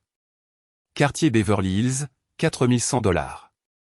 Nordstrom Women's Clothing, 2800 $. Salon Sébastien Beverly Hills, 1200 $. Le Bernardin, New York, 800 $. Four Seasons Hotel, 6200 $. Et ce ne sont que les grosses dépenses. Des dizaines de frais plus modestes brossent le tableau de quelqu'un qui vide systématiquement les économies de papa avec l'efficacité d'un professionnel. Des dîners coûteux où les entrées coûtent plus cher que les plats principaux de la plupart des gens. Des hôtels de luxe où le nombre de fils est discuté comme des portefeuilles d'investissement. Des vêtements de créateurs, des bijouteries, des soins de beauté qui coûtent plus cher que le loyer de la plupart des gens. Mais ce sont les dates qui me glacent vraiment le sang. Le premier débit date de 12 jours après les funérailles de maman. 12 jours. Pendant que je pleurais jusqu'à m'endormir dans cette même cuisine, me surprenant encore à prendre le téléphone pour appeler maman avant de me souvenir qu'elle ne répondrait pas, Crystal sélectionnait apparemment son premier forfait spa financé par papa. Pendant que j'évitais de l'appeler pour lui donner de l'espace pour faire son deuil, pour digérer sa perte sans la pression supplémentaire de devoir gérer la logistique de l'héritage, elle choisissait des bijoux chez Cartier avec de l'argent qui n'était pas à lui de dépenser. Le calcul est brutal dans sa simplicité. 10 000 $ par semaine, chaque semaine pendant 6 semaines. Pendant que je mangeais des nouilles ramen, que je découpais des coupons et que je me disais que la responsabilité financière signifiait ne pas toucher à mon fonds d'urgence, même pour des choses que je voulais vraiment, papa finançait un style de vie dont la plupart des gens ne font que rêver. Je fais des captures d'écran de tout, mes mains tremblant légèrement alors que je sauvegarde chaque transaction dans un fichier que j'intitule « Preuve », parce que c'est ce que c'est. La preuve d'un abus financier systématique, d'un prédateur qui a trouvé une cible vulnérable et l'a méthodiquement dépouillé de ses biens alors qu'il était trop accablé par le chagrin et la solitude pour réfléchir clairement. Ensuite, je fais quelque chose que j'aurais dû faire il y a des semaines, quelque chose que maman aurait fait dès qu'elle aurait soupçonné que quelque chose n'allait pas. J'appelle Marcus Webb, mon ami de la faculté de droit spécialisé en planification successorale et qui a la réputation d'être à la fois brillant et impitoyable. Il répond au 3e coup de fil malgré l'heure matinale. Sa voix est rauque de sommeil, mais immédiatement alerte quand il entend la mienne. « Harper, qu'est-ce qui ne va pas ?» Il y a une réelle inquiétude dans sa voix. Le genre qui vient de quelqu'un qui vous connaît depuis assez longtemps pour reconnaître quand vous êtes en réelle difficulté. Marcus et moi avons fait nos études de droit ensemble avant que je ne décide que le marketing convenait mieux à ma combinaison particulière de créativité et de pensée stratégique. C'est l'une des rares personnes qui sait que sous mon extérieur généralement calme vit quelqu'un de parfaitement capable d'entrer en guerre si nécessaire. J'ai besoin d'une faveur, une grosse. Je prends une profonde inspiration, essayant d'organiser mes pensées en quelque chose de cohérent. Peux-tu venir chez moi ce matin à 8 heures et apporter tous les documents dont nous avons besoin pour contester un testament? Ralenti. Quel testament? Qui est mort? Ma mère, il y a 2 mois. Papa s'est occupé de tout, mais je pense. Je fais une pause, regardant les relevés bancaires étalés sur l'écran de mon ordinateur portable. La preuve de la dévastation financière que Crystal a causée en seulement 6 semaines. Marcus, je pense qu'il cache mon héritage, et je pense que sa petite amie profiteuse le dépense. Silence à l'autre bout du fil, puis le bruit de Marcus qui s'assoit dans son lit, soudainement complètement réveillé. Je peux presque entendre son esprit juridique se mettre en marche, traitant les implications et calculant les stratégies. Envoie-moi tout ce que tu as. Relevé bancaire, certificat de décès si tu peux le trouver. Toute documentation sur les biens de ta mère? Envoie-moi tout ça par email maintenant pour que je puisse l'examiner avant de venir. Sa voix est passée en mode professionnel. Net et concentré. Et Harper. Ouais. Si tu as raison à ce sujet, ton père est dans de sérieux ennuis judiciaires. Les exécuteurs testamentaires qui détournent des héritages peuvent faire face à des accusations criminelles. Il ne s'agit pas seulement d'argent. Il s'agit de mauvaise gestion criminelle d'une succession. Le poids de ces mots s'abat sur moi comme une lourde couverture. Accusation criminelle. Mon père, qui m'a appris à faire du vélo, m'a aidé avec mes devoirs de maths et m'a accompagné à ma remise de diplôme universitaire, pourrait aller en prison pour ça. Mais ensuite, je pense à Crystal à l'étage dans mon lit, portant les bijoux de ma mère, prévoyant de dépenser demain encore plus d'argent qui n'est pas à elle. Après avoir raccroché, je reste assise dans ma cuisine sombre, écoutant la maison se tasser autour de moi. Quelque part au-dessus, Crystal dort paisiblement, rêvant probablement de ses prochaines vacances coûteuses ou des bijoux qu'elle achètera lors de sa virée shopping de demain. Elle n'a aucune idée que sa virée dépensière de 6 semaines est sur le point de prendre une fin très abrupte. Je commence à mesurer les grains de café pour un petit déjeuner très spécial. Cafetière à piston, torréfaction blonde, lait d'avoine, 2 sucres, exactement comme elle l'a demandé, préparé avec toute l'attention aux détails qu'elle exigeait, plus un ingrédient supplémentaire qu'elle n'a certainement pas commandé, n'attendait pas, et ne mérite certainement pas, la vérité. Au moment où le soleil se lèvera sur l'océan, projetant une lumière dorée à travers les fenêtres de ma cuisine, j'aurai tout ce dont j'ai besoin pour reprendre ce qui m'appartient.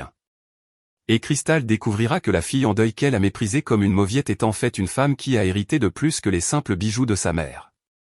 J'ai hérité de son sens de la justice, de son esprit stratégique et de son refus absolu de laisser quiconque profiter des gens qu'elle aime, même lorsque la personne dont on profite est trop stupide pour s'en rendre compte elle-même.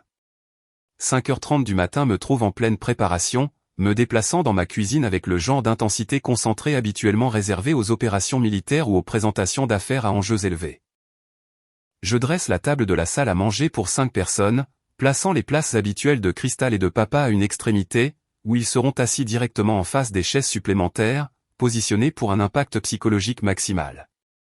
Chaque détail compte. Le positionnement, l'éclairage, le symbolisme des dynamiques de pouvoir mis en scène à travers l'agencement des meubles. Maman m'a appris que les environnements racontent des histoires avant même que quiconque ne parle. Que la façon dont on met en scène détermine comment le drame se déroule. Des fleurs fraîches de mon jardin créent un centre de table qui crie « Occasion spéciale ». Des roses blanches pour les nouveaux départs, du gypsophile pour l'innocence, et juste une touche d'eucalyptus pour la protection. Le café préféré de Crystal est prêt dans la cafetière à piston, préparé exactement selon ses spécifications exigeantes.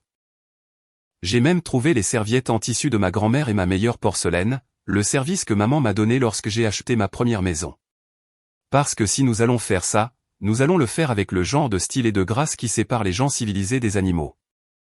La lumière du matin traverse les fenêtres de ma salle à manger à l'angle parfait, illuminant la mise en table comme une scène préparée pour le dernier acte d'une pièce particulièrement dramatique. Tout est parfait. Tout est planifié. Tout est conçu pour envoyer un message que ce petit déjeuner ne sera pas le repas familial décontracté auquel Crystal pense avoir droit. À 6h45, je suis habillé de ma meilleure tenue de travail décontractée. Le blazer bleu marine qui me donne un air autoritaire. La chemise blanche impeccable qui suggère la compétence. Le genre de vêtements que je porte aux réunions où j'ai besoin de rappeler aux gens que je ne suis pas quelqu'un à sous-estimer.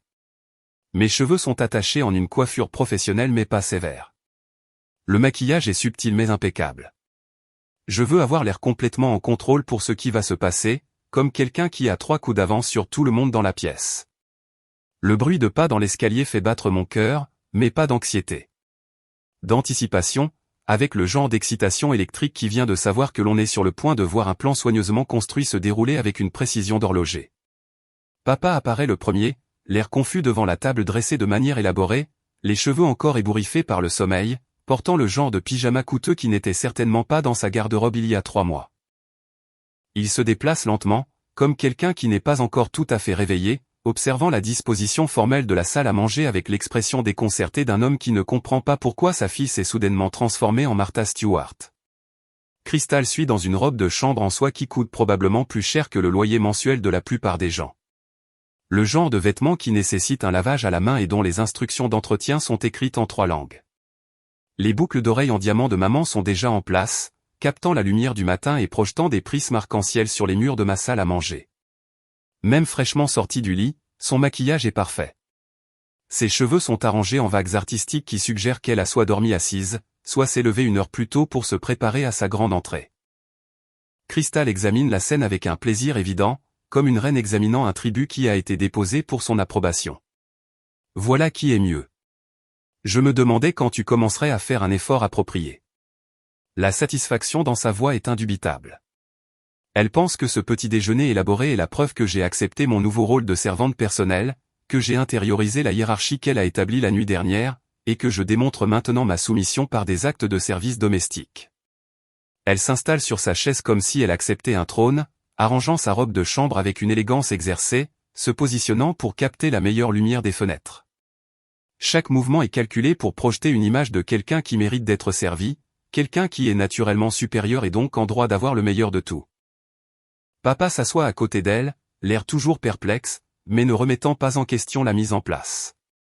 Il a appris à ne pas remettre en question les préférences de Crystal, à ne pas contester ses exigences, à ne pas trop réfléchir au style de vie de plus en plus élaboré qu'elle lui a fait découvrir.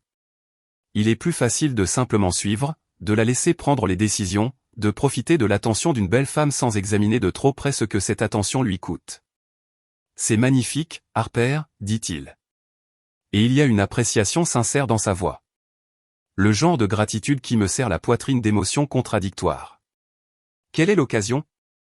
Quelle est l'occasion? S'il savait, s'il avait la moindre idée de ce que j'ai découvert, de ce que j'ai prévu, de ce qui va se passer dans les 20 prochaines minutes. Je voulais juste que Crystal se sente la bienvenue. Je lui sers son café d'une main ferme, notant comment elle me regarde la servir comme si c'était son dû, comme si elle évaluait ma performance en tant que personnel. Après tout, elle fait partie de la famille maintenant, n'est-ce pas? Les mots ont un goût amer dans ma bouche, mais je les prononce avec un sourire qui a probablement l'air assez sincère pour tromper quelqu'un qui ne fait pas très attention. Crystal semble certainement satisfaite de la reconnaissance de son nouveau statut, de mon acceptation apparente de son rôle dans notre dynamique familiale. Crystal prend une gorgée de son café et gémit pratiquement de satisfaction, comme si elle vivait une sorte d'éveil religieux grâce à une caféine parfaitement préparée. Parfait. Enfin, quelqu'un qui comprend le souci du détail. Le compliment déguisé est livré avec le genre de condescendance qui suggère qu'elle a souffert d'un service de café inadéquat pendant des années et a enfin trouvé quelqu'un capable de répondre à ses normes. Comme si ma capacité à suivre ses instructions de préparation spécifique était une sorte d'exploit remarquable plutôt qu'une hospitalité de base.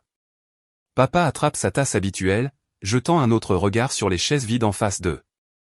La question dans ses yeux est évidente, mais il a appris à ne pas poser trop de questions sur des arrangements que Crystal aurait pu approuver. Mieux vaut suivre que de risquer de perturber la paix qu'elle a apportée dans sa vie. Nous attendons de la compagnie? Avant que je ne puisse répondre, la sonnette retentit, pile à l'heure. Marcus a toujours été ponctuel. Une de ses nombreuses qualités qui ont fait de lui un avocat si efficace et un ami si fiable. Le son traverse le silence du matin comme une lame. Aigu, insistant et impossible à ignorer. En fait, oui. Je lisse ma jupe et me dirige vers la porte d'entrée avec des mouvements qui semblent oniriques. Surréaliste. C'est le moment. Le moment où tout change. Le moment où Crystal découvre que ses 6 semaines de vacances loin des conséquences sont officiellement terminées. J'ai invité quelques amis à se joindre à nous pour le petit déjeuner. J'espère que ça ne vous dérange pas, à travers le verre dépoli, je peux voir la silhouette familière de Marcus, grand et mince, se déplaçant avec le genre d'autorité tranquille qui vient d'années d'expérience en salle d'audience. À côté de lui se tient Jennifer Chen, l'avocate spécialisée en succession qu'il a recommandée, une femme dont la réputation de rigueur et de plaidoyer agressif fait d'elle exactement le genre de représentation légale que cette situation exige. Tous deux portent des mallettes et arborent des expressions de détermination professionnelle. Ils sont là pour faire un travail, pour réparer une injustice, pour s'assurer que la justice prévaut sur la manipulation et la cupidité. Ils sont ma cavalerie, arrivant exactement au moment où j'en ai le plus besoin. Je me retourne vers la salle à manger où Cristal et papa sont assis, figés. Les tasses de café à mi-chemin de leurs lèvres, commençant à réaliser que cette matinée ne va pas se dérouler comme ils l'attendaient. Ne vous inquiétez pas, je lance par-dessus mon épaule en attrapant la poignée de la porte, ma voix portant juste assez de douceur pour masquer l'acier en dessous. Ils sont très impatients de vous rencontrer tous les deux, surtout toi, Cristal. Ils ont tellement de questions sur ta relation avec papa. La sonnette retentit à nouveau, plus insistante cette fois, comme si la personne à l'extérieur savait que le temps presse et que tout retard ne ferait qu'empirer les choses. Des questions sur quoi? La voix de papa se brise légèrement, et je peux entendre la première note d'une réelle inquiétude s'insinuer dans son ton. La confusion fait place à quelque chose qui pourrait bien être une prise de conscience. La réalisation naissante que ce petit déjeuner élaboré n'est peut-être pas la célébration de l'harmonie familiale qu'il pensait. Je souris vivement et j'ouvre la porte d'entrée, laissant l'air frais du matin s'engouffrer dans ma maison avec les deux personnes qui sont sur le point de tout changer. Des questions sur le testament de maman, bien sûr. Tu sais, celui qui laisse tout à sa fille unique. Marcus et Jennifer entrent, apportant avec eux une odeur de compétence professionnelle et le genre d'énergie concentrée qui vient d'avocats qui se sont préparés minutieusement pour ce qu'ils savent être une matinée difficile. La respiration sifflante de Cristal depuis la salle à manger est audible même depuis la porte d'entrée, un son qui suggère qu'elle commence enfin à comprendre que son monde soigneusement construit est sur le point de s'effondrer autour de ses oreilles. « Bonjour tout le monde », dit Marcus agréablement, sa voix portant le genre d'autorité calme qui change immédiatement la dynamique du pouvoir dans la pièce. Désolé d'interrompre le petit déjeuner, mais nous avons des questions juridiques urgentes à discuter. L'expression sur le visage de Cristal alors qu'elle réalise ce qui se passe, alors qu'elle comprend que sa matinée à se faire servir le café par sa nouvelle belle-fille vient de se transformer en quelque chose de beaucoup plus sérieux, vaut presque tout ce qu'elle m'a fait subir. Marcus pose sa mallette sur la table de ma salle à manger avec le genre d'autorité qui fait que les gens se redressent et prêtent attention. Le cuir frappant l'acajou avec un son semblable à celui du marteau d'un juge appelant la cour à l'ordre. Jennifer Chen fait de même. Son expression maintient la neutralité parfaitement calibrée qui vient d'année à annoncer des nouvelles que les gens ne veulent pas entendre. Elle examine papa et Cristal avec l'évaluation clinique d'un chirurgien examinant un patient avant de faire la première incision. La lumière du matin qui traverse les fenêtres de ma salle à manger semble soudain dure, révélant chaque imperfection, chaque ligne de tension, chaque fissure dans la façade soigneusement construite que Cristal a maintenue depuis son entrée dans ma maison hier. Le cadre romantique du petit déjeuner que j'avais arrangé ressemble maintenant plus à une scène de crime, avec des preuves et des témoins. Monsieur Thompson, commence Marcus, sortant un épais dossier avec la précision délibérée de quelqu'un qui a fait cela de nombreuses fois auparavant. Nous devons discuter du testament de votre défunte épouse. Sa voix porte le genre de poids professionnel qui transforme une conversation de petit déjeuner décontractée en quelque chose d'officiel, quelque chose qui exige de l'attention et des réponses honnêtes. Les documents juridiques qu'il étale sur la nappe en dentelle de ma grand-mère semblent austères et intimidants contre le tissu délicat, comme des instruments de justice interrompant un goûter.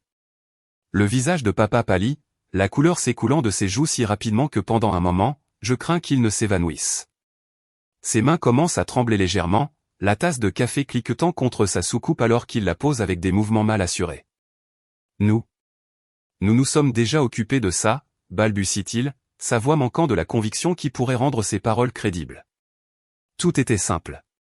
Même en le disant, ses yeux se tournent vers Cristal avec le genre de regard désespéré qui suggère qu'il espère qu'elle le sauvera d'une manière ou d'une autre de cette conversation.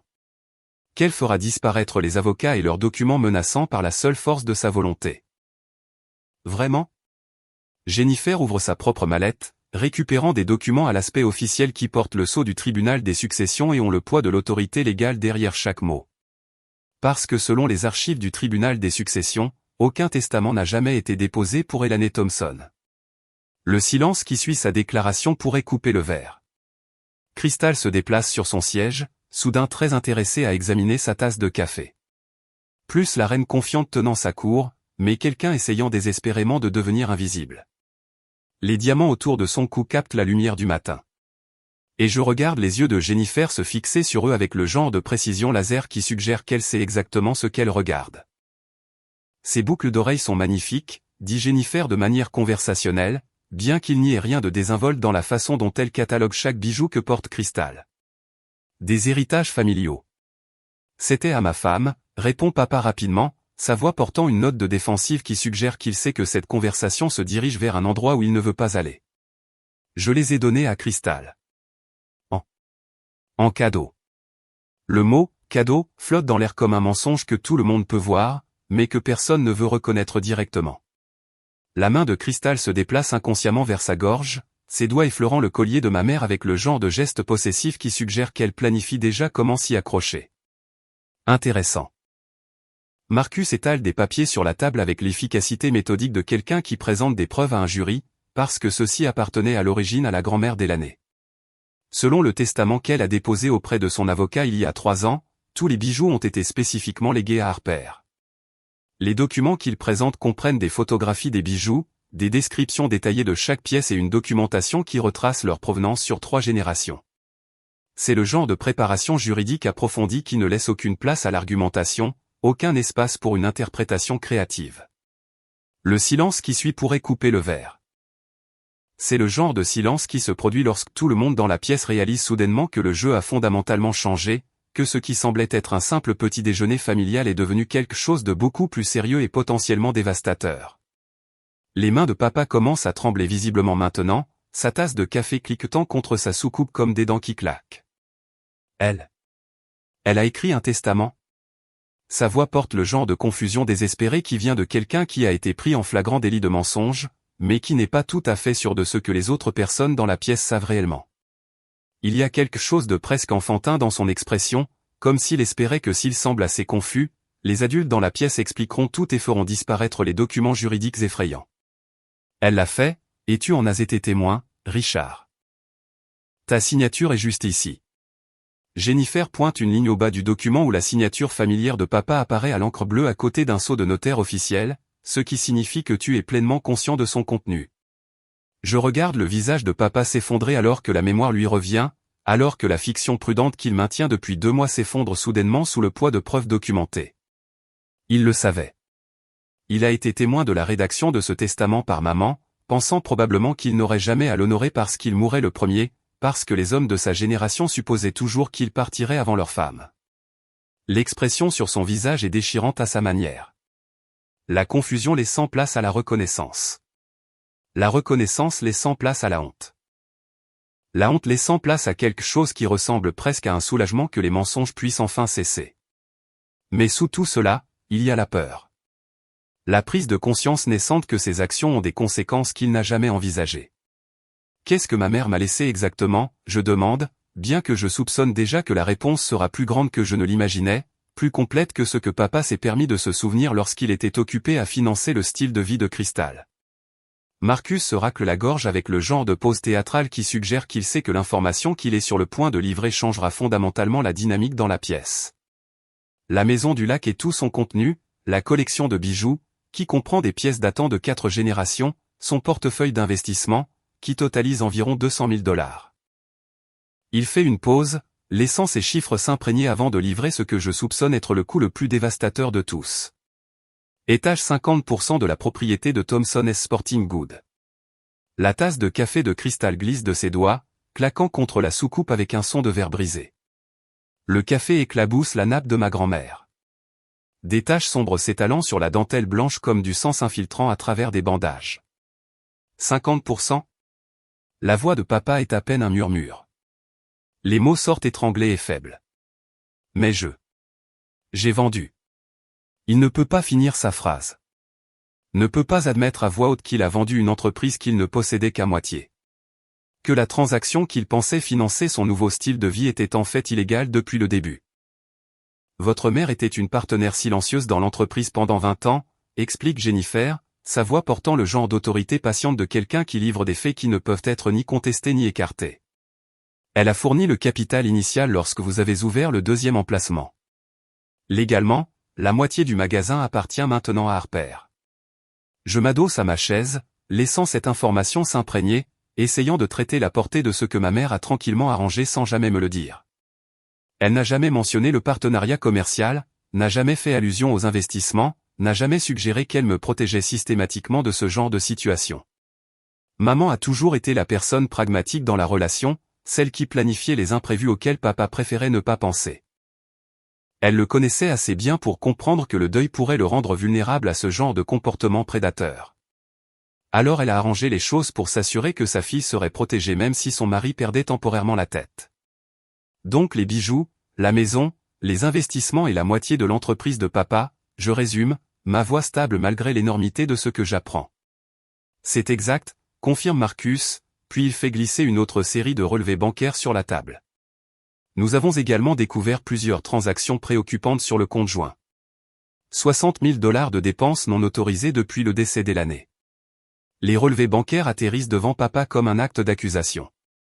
Ligne après ligne d'achats coûteux qui racontent l'histoire de la virée dépensière de 6 semaines de Crystal avec des détails brutaux. Chaque hôtel de luxe, chaque restaurant cher, chaque virée shopping financée par de l'argent qu'il n'avait pas légalement le droit de dépenser. Crystal se lève brusquement, sa chaise raclant contre mon parquet avec un bruit d'ongles sur un tableau noir. Je n'ai pas à écouter ça. Sa voix porte le genre d'autorité désespérée de quelqu'un qui a réalisé que son monde soigneusement construit s'effondre et qui essaie de garder le contrôle par la seule force de sa volonté. Mais il y a quelque chose de creux dans son défi maintenant. Quelque chose qui suggère qu'elle sait qu'elle mène une bataille qu'elle ne peut pas gagner. En fait, si. La voix de Jennifer devient glaciale, abandonnant toute prétention de politesse et révélant le genre d'agressivité concentrée qui fait d'elle l'une des avocates en succession les plus efficaces de l'État. Parce que si vous avez sciemment dépensé de l'argent d'héritage qui n'appartenait pas à Richard, vous pourriez faire face à des accusations criminelles pour complicité de vol de succession. Les mots « accusation criminelle » semblent frapper Crystal comme un coup physique. Sa posture parfaite vacille et pour la première fois depuis son entrée dans ma maison, elle a l'air vraiment effrayée plutôt que simplement agacée que les choses ne se passent pas comme elle le souhaite. Papa trouve enfin sa voix, bien qu'elle sorte faible et vaincue. Crystal ne savait pas. C'est de ma faute. Tout. Il essaie de la protéger même maintenant, même alors que la preuve de sa manipulation systématique s'étale sur la table de ma salle à manger comme une carte routière de la dévastation financière. La loyauté serait touchante si elle n'était pas si manifestement mal placée. Le regard que Crystal lui lance pourrait geler l'enfer. C'est l'expression de quelqu'un qui vient de réaliser que son distributeur automatique de billets a été fermé. Que l'homme qu'elle utilisait pour son argent est en fait fauché. Que ces 6 semaines de vacances de luxe sont officiellement terminées. Richard, arrange ça maintenant. Sa voix porte le genre de demande impérieuse qui suggère qu'elle croit sincèrement qu'il peut d'une manière ou d'une autre faire disparaître les avocats et leurs preuves. Qu'il peut agiter une baguette magique et lui redonner accès au style de vie auquel elle s'est habituée. Je ne peux pas arranger ça, claque papa. Et pendant un instant, il ressemble à l'homme qui m'a élevé, celui qui m'a appris que les actions ont des conséquences et que fuir les problèmes ne fait que les aggraver. Je savais pour le testament. J'en ai été témoin. Je pensais juste que je pouvais gérer les choses différemment. Que pensez-vous qu'il va se passer ensuite? Laissez vos prédictions dans les commentaires ci-dessous. Gérer les choses différemment. C'est une façon créative de dire voler l'héritage de ma fille pour financer la virée shopping d'une profiteuse. Mais je suppose que tout le monde a besoin de ces euphémismes pour dormir la nuit. La lumière du matin a changé, projetant de plus longues ombres sur la table de ma salle à manger, où les preuves de la gestion différente de papa s'étalent comme une enquête sur une scène de crime. Chaque relevé bancaire, chaque document juridique, chaque photographie de bijoux volés raconte une histoire de trahison systématique déguisée en soutien psychologique. Marcus sort un autre document avec le genre de précision théâtrale qui suggère des années d'expérience en salle d'audience. Nous avons préparé des documents pour transférer tous les actifs immédiatement. Les bijoux doivent être restitués aujourd'hui. L'acte de propriété de la Maison du Lac est transféré à Harper et nous devrons restructurer le partenariat commercial. Il fait glisser les documents sur la table vers papa, qui les regarde comme s'ils étaient écrits en hiéroglyphes anciens ou dans une autre langue qu'il ne peut pas être censé comprendre. Les documents représentent l'annulation complète de chaque décision financière qu'il a prise depuis la mort de maman. L'équivalent juridique d'appuyer sur un bouton de réinitialisation de toute sa vie. Combien de temps ai-je pour? La voix de papa s'éteint alors qu'il réalise qu'il n'y a pas de bonne façon de terminer cette phrase. Combien de temps ai-je pour profiter de mon argent volé? Combien de temps ai-je pour prétendre que cette relation est une question d'amour plutôt que de dépenses de luxe? Combien de temps ai-je pour continuer à me mentir et à mentir à tout le monde? Maintenant, interrompt Jennifer, sa voix portant le genre de finalité qui ne laisse aucune place à la négociation ou au retard. Nous faisons ça maintenant ou nous déposons des accusations criminelles pour vol de succession. Les mots flottent dans l'air comme une épée suspendue au-dessus de la tête de papa. Accusation criminelle, peine de prison, la destruction complète de la réputation qu'il lui reste dans une communauté où il a vécu et travaillé pendant 30 ans. Le choix, tel qu'il est, n'est pas vraiment un choix du tout. Le visage de Crystal passe par plusieurs couleurs avant de se fixer sur une nuance alarmante de rouge qui suggère que sa tension artérielle a atteint des niveaux dangereux. Vous ne pouvez pas être sérieux. Richard, dis-leur que c'est ridicule. Sa voix porte le genre d'autorité désespérée de quelqu'un qui vient de voir son monde entier s'effondrer en l'espace de 30 minutes. Tous ces dîners coûteux, ces hôtels de luxe, ces vêtements de créateurs, ces soins spa, tout cela financé par de l'argent qui n'était jamais légalement disponible pour être dépensé. Elle a vécu comme une reine avec un trésor qui était en fait vide. Signe les papiers, papa. Ma voix traverse la tension comme un couteau dans du beurre, calme, stable et complètement débarrassé de tout doute. Signe-les, c'est tout. Il y a quelque chose de libérateur à dire enfin exactement ce que je pense. À abandonner la politesse feinte qui a régi nos interactions familiales toute ma vie. Fini de tourner autour des sujets difficiles. Fini de protéger les sentiments de papa au détriment de mes propres intérêts. Fini de prétendre que maintenir la paix est plus important que d'exiger la justice. Avec des mains qui tremblent comme des feuilles d'automne dans un vent fort, papa attrape le stylo de Marcus. Chaque signature semble lui coûter des années de sa vie, comme s'il vieillissait en temps réel en signant l'abandon de la fantaisie financière qu'il a vécue au cours des 2 derniers mois. Mais il signe chaque page, chaque document de transfert, chaque formulaire juridique qui restaure mon héritage et lui enlève la capacité de dépenser de l'argent qui n'a jamais été le sien. Quand il a fini, la main crispée par la tension de tenir le stylo trop fermement, il regarde Crystal avec quelque chose qui ressemble à de la honte. Quelque chose qui pourrait bien être la reconnaissance de la façon dont il a maltraité les gens qu'il aime vraiment. Les bijoux, dit-il, sa voix plus forte maintenant, plus proche de l'homme qui m'a élevé. Tu dois les rendre. Pardon? La voix de Crystal atteint une hauteur qui dérange probablement les chiens des comtés voisins. Ce n'est pas à moi de les donner. Ça ne l'a jamais été. La voix de papa devient plus forte à chaque mot, comme s'il se souvenait de qui il était avant que le deuil et la solitude ne le rendent vulnérable à un comportement prédateur. S'il te plaît, rends les bijoux d'Harper. Le mot « s'il te plaît » porte le poids de quelqu'un qui comprend enfin l'ampleur de ce qu'il a fait, qui commence à traiter les dommages qu'il a causés à sa relation avec sa fille unique. Il y a un remords sincère dans sa voix maintenant. Une réelle reconnaissance que ses actions ont des conséquences au-delà de son propre bonheur temporaire. Le rire de Crystal ressemble à du verre brisé. Aigu, cassant et complètement dépourvu de tout humour réel. Après tout ce que j'ai fait pour toi, après que je t'ai sauvé de la noyade dans le chagrin. L'audace de sa réponse est à couper le souffle. Elle recadre son exploitation financière systématique comme une sorte d'intervention caritative, comme si elle fournissait un soutien psychologique au lieu d'une planification de vacances de luxe. Comme si sa présence dans la vie de papa concernait sa santé émotionnelle plutôt que son propre confort matériel. Tu t'es sauvé pour un fonds de vacances de luxe, je souligne utilement, incapable de résister à l'occasion d'appeler sa manipulation par son vrai nom.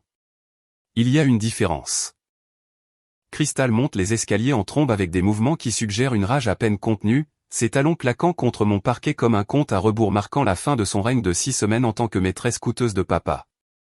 Nous restons assis en silence, écoutant ses pas au-dessus de nos têtes, le bruit des tiroirs ouverts et claqués, l'agitation générale de quelqu'un qui a été forcé de rendre des biens volés et qui n'en est pas content. Quand elle revient 15 minutes plus tard, elle porte une boîte à bijoux que je reconnais de la chambre de maman. Celle en acajou avec les compartiments doublés de velours qui contenaient 4 générations de trésors familiaux. Son visage est un masque de fureur à peine contrôlé, mais sous la colère, je peux voir quelque chose qui ressemble presque à de la panique, la prise de conscience naissante que son style de vie confortable est sur le point de prendre une fin très abrupte. Elle déverse tout le contenu sur la table de ma salle à manger avec un flair dramatique. Comme un enfant qui fait une crise de colère et qui a décidé que s'il ne peut pas garder ses jouets, il s'assurera au moins que tout le monde sache à quel point il est en colère de les abandonner. Collier, boucles d'oreilles, bracelets et bagues cascadent sur la surface en acajou avec un son de carillon avant coûteux. Certaines pièces que je n'ai pas vues depuis que je suis enfant, des trésors que maman ne portait que lors d'occasions spéciales ou gardait précieusement. Voilà. La voix de Cristal dégouline de venin. Chaque mot est soigneusement articulé pour maximiser son impact toxique. Prends tes précieux héritages familiaux. Je commence à trier les bijoux avec des mains qui tremblent légèrement, non pas de nervosité, mais du poids émotionnel de toucher des pièces qui sentent le parfum de maman, qui portent la chaleur de sa peau, qui représentent l'amour et le soin qu'elle a mis à protéger l'héritage de notre famille. Chaque article porte un souvenir. Anniversaire, anniversaire de mariage, remise de diplôme, matin de Noël où elle me laissait essayer ses bijoux fantaisie et faire semblant d'être une princesse. Les boucles d'oreilles en perles qu'elle portait à ma remise de diplôme universitaire, assise au premier rang avec des larmes aux yeux alors que je traversais la scène. Le bracelet d'anniversaire que papa lui a offert pour leur 20e anniversaire de mariage, à l'époque où il comprenait encore que les bijoux étaient censés représenter l'amour plutôt que de servir de paiement pour des services rendus. La bague de fiançailles de grand-mère Éléanore avec sa monture art déco qui parle d'une époque où les choses étaient construites pour durer. Tu ne comprends pas ce que tu as fait, continue Cristal, sa voix s'élevant à chaque mot alors qu'elle se prépare à ce que je soupçonne être une sortie dramatique. Richard, tu viens de jeter la meilleure chose qui te soit jamais arrivée. La déclaration est si absurde, si complètement déconnectée de la réalité que pendant un instant, je suis frappé de stupeur par sa pure audace. La meilleure chose qui lui soit jamais arrivée. Une femme qui a dépensé 60 000 $ de son argent en 6 semaines. Un prédateur qui a vu son chagrin comme une opportunité d'enrichissement personnel. Papa lève les yeux des papiers signés. Et il y a quelque chose de nouveau dans ses yeux. Quelque chose qui ressemble étrangement à de la clarté, comme si le brouillard du deuil, de la solitude et du besoin désespéré de validation commençait enfin à se dissiper.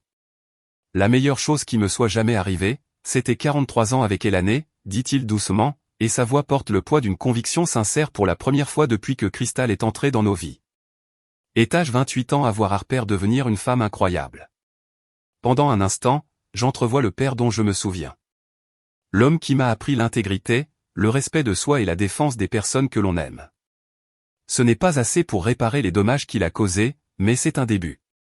Le visage de Cristal se tord de rage, son masque soigné de féminité sophistiquée glissant enfin pour révéler quelque chose de laid et d'avide en dessous. Tu es pathétique. Un vieil homme seul qui ne peut pas affronter la réalité.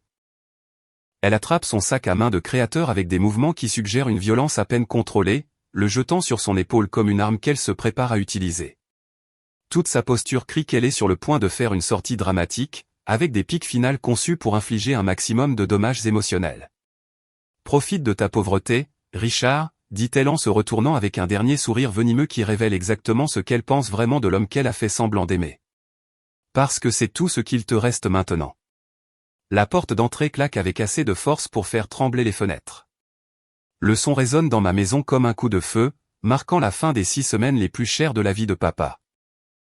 Nous restons assis dans les décombres, écoutant le silence qui suit son départ, traitant la réalité que la tempête est enfin passée et nous a laissés pour évaluer les dégâts.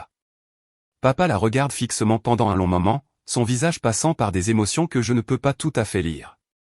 Puis il se tourne lentement vers moi et il y a quelque chose de brisé dans son expression. Quelque chose qui suggère qu'il commence enfin à comprendre l'ampleur de ce qu'il a perdu et de ce qu'il a fait. Je suis tellement désolé, Harper. Je ne sais pas à quoi je pensais. Tu pensais avec autre chose que ton cerveau, je réponds sèchement, incapable de résister à l'occasion d'injecter un peu de légèreté dans ce qui a été un deuil extrêmement sérieux. Ça arrive aux hommes de ton âge. Malgré tout, la trahison, l'argent volé, le démantèlement systématique de la planification successorale minutieuse de maman, papa sourit presque. Ta mère aurait dit la même chose. Et juste comme ça, pour la première fois depuis des mois, il ressemble à nouveau à mon père. Nous passons l'heure suivante dans un silence relatif, papa jetant de temps en temps un coup d'œil vers la porte comme s'il s'attendait à ce que Cristal revienne avec des excuses et une explication qui rendrait son comportement acceptable d'une manière ou d'une autre. Elle ne le fait pas, bien sûr, parce que les femmes comme Cristal ne s'excusent pas de s'être fait prendre. Elles passent simplement à la cible suivante et affinent leur approche en fonction de ce qu'elles ont appris. Marcus et Jennifer rangent leurs documents juridiques avec l'efficacité de personnes qui ont mené à bien un travail difficile. Les documents sont signés, les transferts sont en cours et la justice a été rendue avec le genre d'efficacité rapide qui ne se produit que lorsque quelqu'un est si manifestement dans son tort que même lui ne peut pas contester les preuves. Vers midi, papa vérifie son téléphone pour ce qui doit être la 15e fois, puis le pose avec un lourd soupir qui suggère qu'il accepte enfin que Crystal ne reviendra pas s'excuser pour son comportement ou implorer une autre chance. Elle ne reviendra pas, j'observe, en plaçant soigneusement les bijoux de maman dans leur boîte appropriée. Chaque pièce trouvant son compartiment désigné comme des pièces de puzzle retournant à leur place correcte. Je sais. Papa s'affale sur sa chaise, semblant avoir tous ses 64 ans et même plus. L'énergie que Crystal a apportée dans sa vie, bien qu'artificielle, s'est dissipée, le laissant dégonflé et plus petit que dans mes souvenirs. Je pensais qu'elle tenait à moi. Il y a quelque chose de déchirant dans la confusion de sa voix. Le véritable désarroi de quelqu'un qui ne comprend pas comment il a si mal interprété la situation. Il croyait vraiment que l'attention de Crystal le concernait en tant que personne plutôt qu'en tant que source de financement pour son style de vie coûteux. Elle tenait à ton portefeuille, je souligne, bien que j'essaie de garder ma voix douce plutôt qu'accusatrice. Il a assez souffert ce matin sans que je n'ajoute une onde supplémentaire. Harper. Papa. Elle a dépensé 60 000 $ en 6 semaines. C'est 10 000 $ par semaine. À titre de comparaison, c'est plus que ce que la plupart des familles dépensent pour Noël, les anniversaires et les vacances combinées. Pour une année entière. Je laisse ces chiffres s'imprégner, regardant son visage alors qu'il traite la réalité mathématique de l'impact de Crystal sur ses finances. C'est une chose de savoir que l'on a dépensé de l'argent. C'en est une autre de comprendre l'ampleur de ses dépenses en termes concrets. Papa se frotte les tempes comme s'il essayait de masser un mal de tête qui s'accumule depuis des semaines. J'étais seul. Après la mort de ta mère, la maison me semblait si vide. Chaque pièce contenait des souvenirs. Chaque silence ressemblait à une accusation que je devrais être plus en deuil, me sentir plus mal, honorer sa mémoire par la souffrance. Sa voix porte le genre d'honnêteté brute qui suggère qu'il est enfin prêt à examiner son propre comportement sans les mensonges confortables qu'il s'est racontés. Quand Crystal m'a prêté attention, quand elle m'a fait me sentir à nouveau jeune, quand elle a suggéré des aventures et des expériences qui n'avaient rien à voir avec la vie que j'avais construite avec ta mère, j'ai eu l'impression d'être libre. Je comprends, et étonnamment, c'est le cas.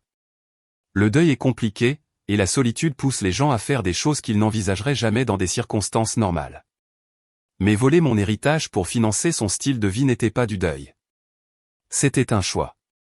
Le mot « voler » flotte dans l'air entre nous. Et je regarde papa tressaillir comme si je l'avais giflé. Mais parfois, la vérité exige un langage dur. Exige d'appeler les choses par leur vrai nom au lieu de se cacher derrière des euphémismes et des explications douces. Je ne voyais pas ça comme un vol, dit papa doucement, sa voix à peine un murmure. Je voyais ça comme un report. J'allais te parler du testament éventuellement. Gérer les transferts quand je serais prêt, quand le deuil ne serait plus si frais. Quand? Après qu'elle ait tout dépensé? Papa n'a pas de réponse à cela, ce qui est une réponse suffisante. La vérité est qu'il n'avait probablement jamais l'intention de me parler de l'héritage du tout. Il était plus facile de laisser Crystal dépenser l'argent que d'affronter le processus juridique et émotionnel compliqué d'honorer réellement les souhaits de maman. Les rénovations de la maison du lac prennent 3 mois, mais c'est le genre de travail qui apporte de la satisfaction plutôt que du stress. Contrairement à la rénovation émotionnelle que j'ai dû faire sur ma relation avec papa, travailler sur le sanctuaire de maman me semble curatif, plein de sens, chaque pièce restaurée est un hommage à sa mémoire. Chaque amélioration est une façon d'honorer l'héritage qu'elle a laissé derrière elle. Je garde la chambre de maman exactement pareille, jusqu'aux lunettes de lecture sur la table de nuit et aux livres qu'elle n'a jamais finis. Mais tout le reste est mis à jour. Un nouveau toit qui ne fuira pas pendant les tempêtes d'hiver. Une nouvelle terrasse qui peut supporter encore 40 ans de réunions de famille. Des salles de bain modernes qui ne nécessitent pas un diplôme d'ingénieur pour fonctionner et une cuisine qui ferait pâlir de jalousie Food Network. Le premier week-end après l'achèvement, j'invite papa à dîner. Il arrive seul, au volant de la modeste Honda qu'il a achetée après avoir vendu sa BMW pour aider à couvrir une partie de l'argent que Crystal a dépensé. La voiture lui va mieux que la berline de luxe ne l'a jamais fait. Pratique et fiable au lieu d'être tape à accent graveleuil et cher. Il parcourt la maison du lac rénovée avec des larmes aux yeux, touchant les surfaces et examinant les détails comme s'il voyait l'endroit pour la première fois. À bien des égards, c'est probablement le cas. Cette maison a toujours été le domaine de maman, sa vision, son sanctuaire. Il y a vécu, mais ne l'a jamais vraiment habité comme elle l'a fait. Ta mère adorerait ça, dit-il, debout dans la nouvelle cuisine où les comptoirs en granit et les appareils électroménagers de qualité professionnelle créent le genre d'espace de cuisine dont maman a toujours rêvé. Elle disait toujours que cet endroit avait du potentiel. Elle avait raison sur beaucoup de choses. Nous dînons sur la nouvelle terrasse, regardant le soleil se coucher sur l'eau qui reflète le ciel comme de l'or liquide. Papa semble plus petit dans cet espace, en quelque sorte, plus discret, mais aussi plus authentique qu'il ne l'a été depuis des mois. L'énergie artificielle que Crystal a apportée dans sa vie a disparu. Mais aussi le besoin désespéré de prouver qu'il est encore jeune, vital et digne de l'attention de belles femmes. Merci, dit-il doucement alors que nous nettoyons ensemble les plats du dîner. Pourquoi? Pour m'avoir empêché de faire la plus grosse erreur de ma vie. Pour t'être battu pour ce que ta mère voulait, pour m'avoir donné une autre chance alors que je ne la méritais pas, sa voix porte le poids d'un remords sincère. Le genre de regret qui vient de la compréhension non seulement que vous avez fait quelque chose de mal, mais pourquoi c'était mal et ce que cela a coûté aux personnes qui vous sont chères. Tu es mon père, je lui dis, et je le pense malgré tout ce qui s'est passé. Mis à part la folie passagère, tu es toujours mon père. L'expression « folie passagère » le fait sourire pour la première fois de la journée. Un vrai sourire qui atteint ses yeux et me rappelle pourquoi j'ai toujours aimé cet homme malgré ses défauts et son mauvais jugement en matière de femme. J'apprends à être seul, dit-il. Vraiment seul pour la première fois en 43 ans. C'est plus difficile que je ne le pensais, mais aussi plus propre, plus honnête. Personne pour qui jouer la comédie, personne à impressionner, personne dont je dois considérer les besoins avant les miens. C'est la chose la plus consciente de soi que je l'ai entendu dire depuis des mois, peut-être des années. La reconnaissance que sa relation avec Crystal était une question de performance plutôt que de connexion, de combler un vide plutôt que de construire quelque chose de réel. Bien, je lui dis. Tu dois découvrir qui tu es quand tu n'essaies pas d'être ce que quelqu'un d'autre veut que tu sois. Nous restons assis dans un silence confortable alors que les étoiles apparaissent au-dessus du lac, écoutant le bruit de l'eau clapotant contre le rivage et l'appel lointain des huards que maman disait toujours porter chance.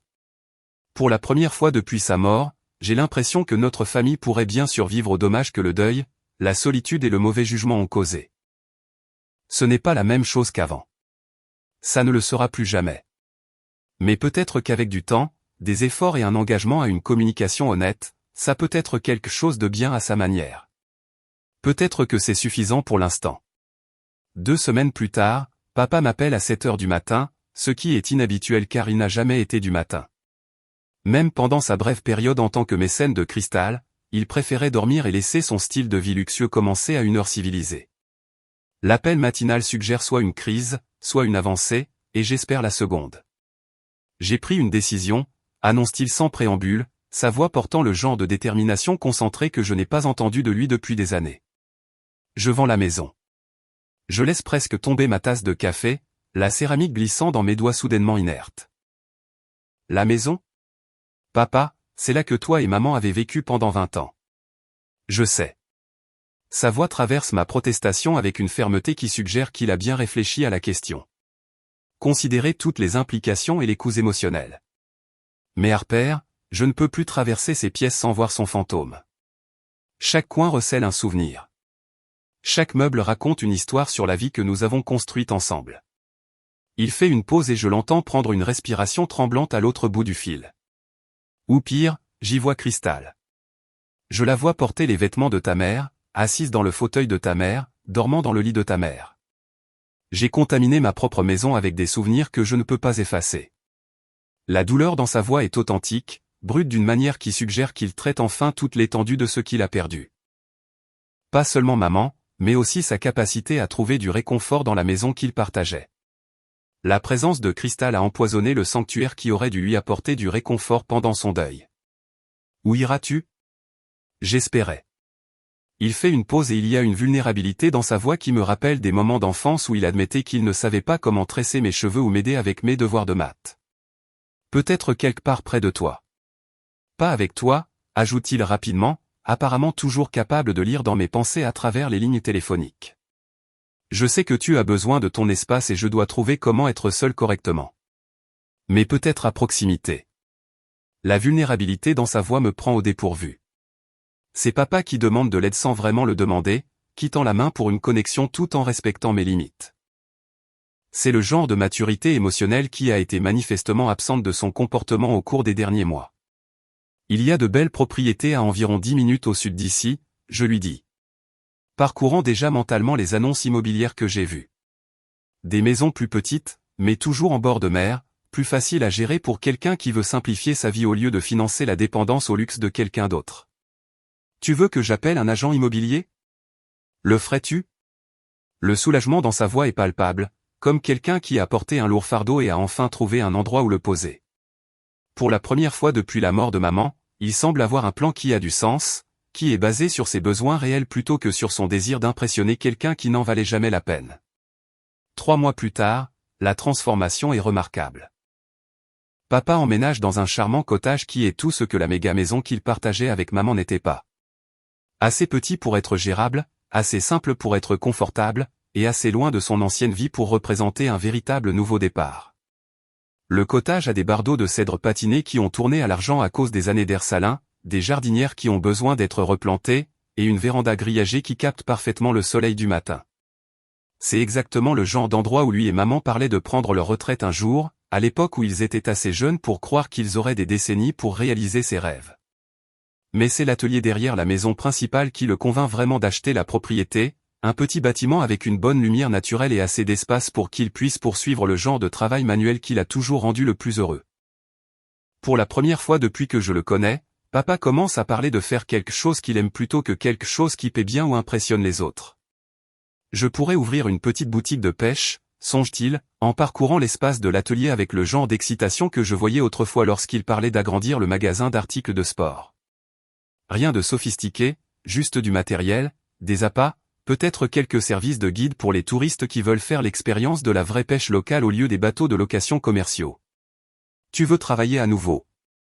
Je veux faire quelque chose que j'aime, me corrige-t-il. Et il y a une distinction importante dans sa formulation.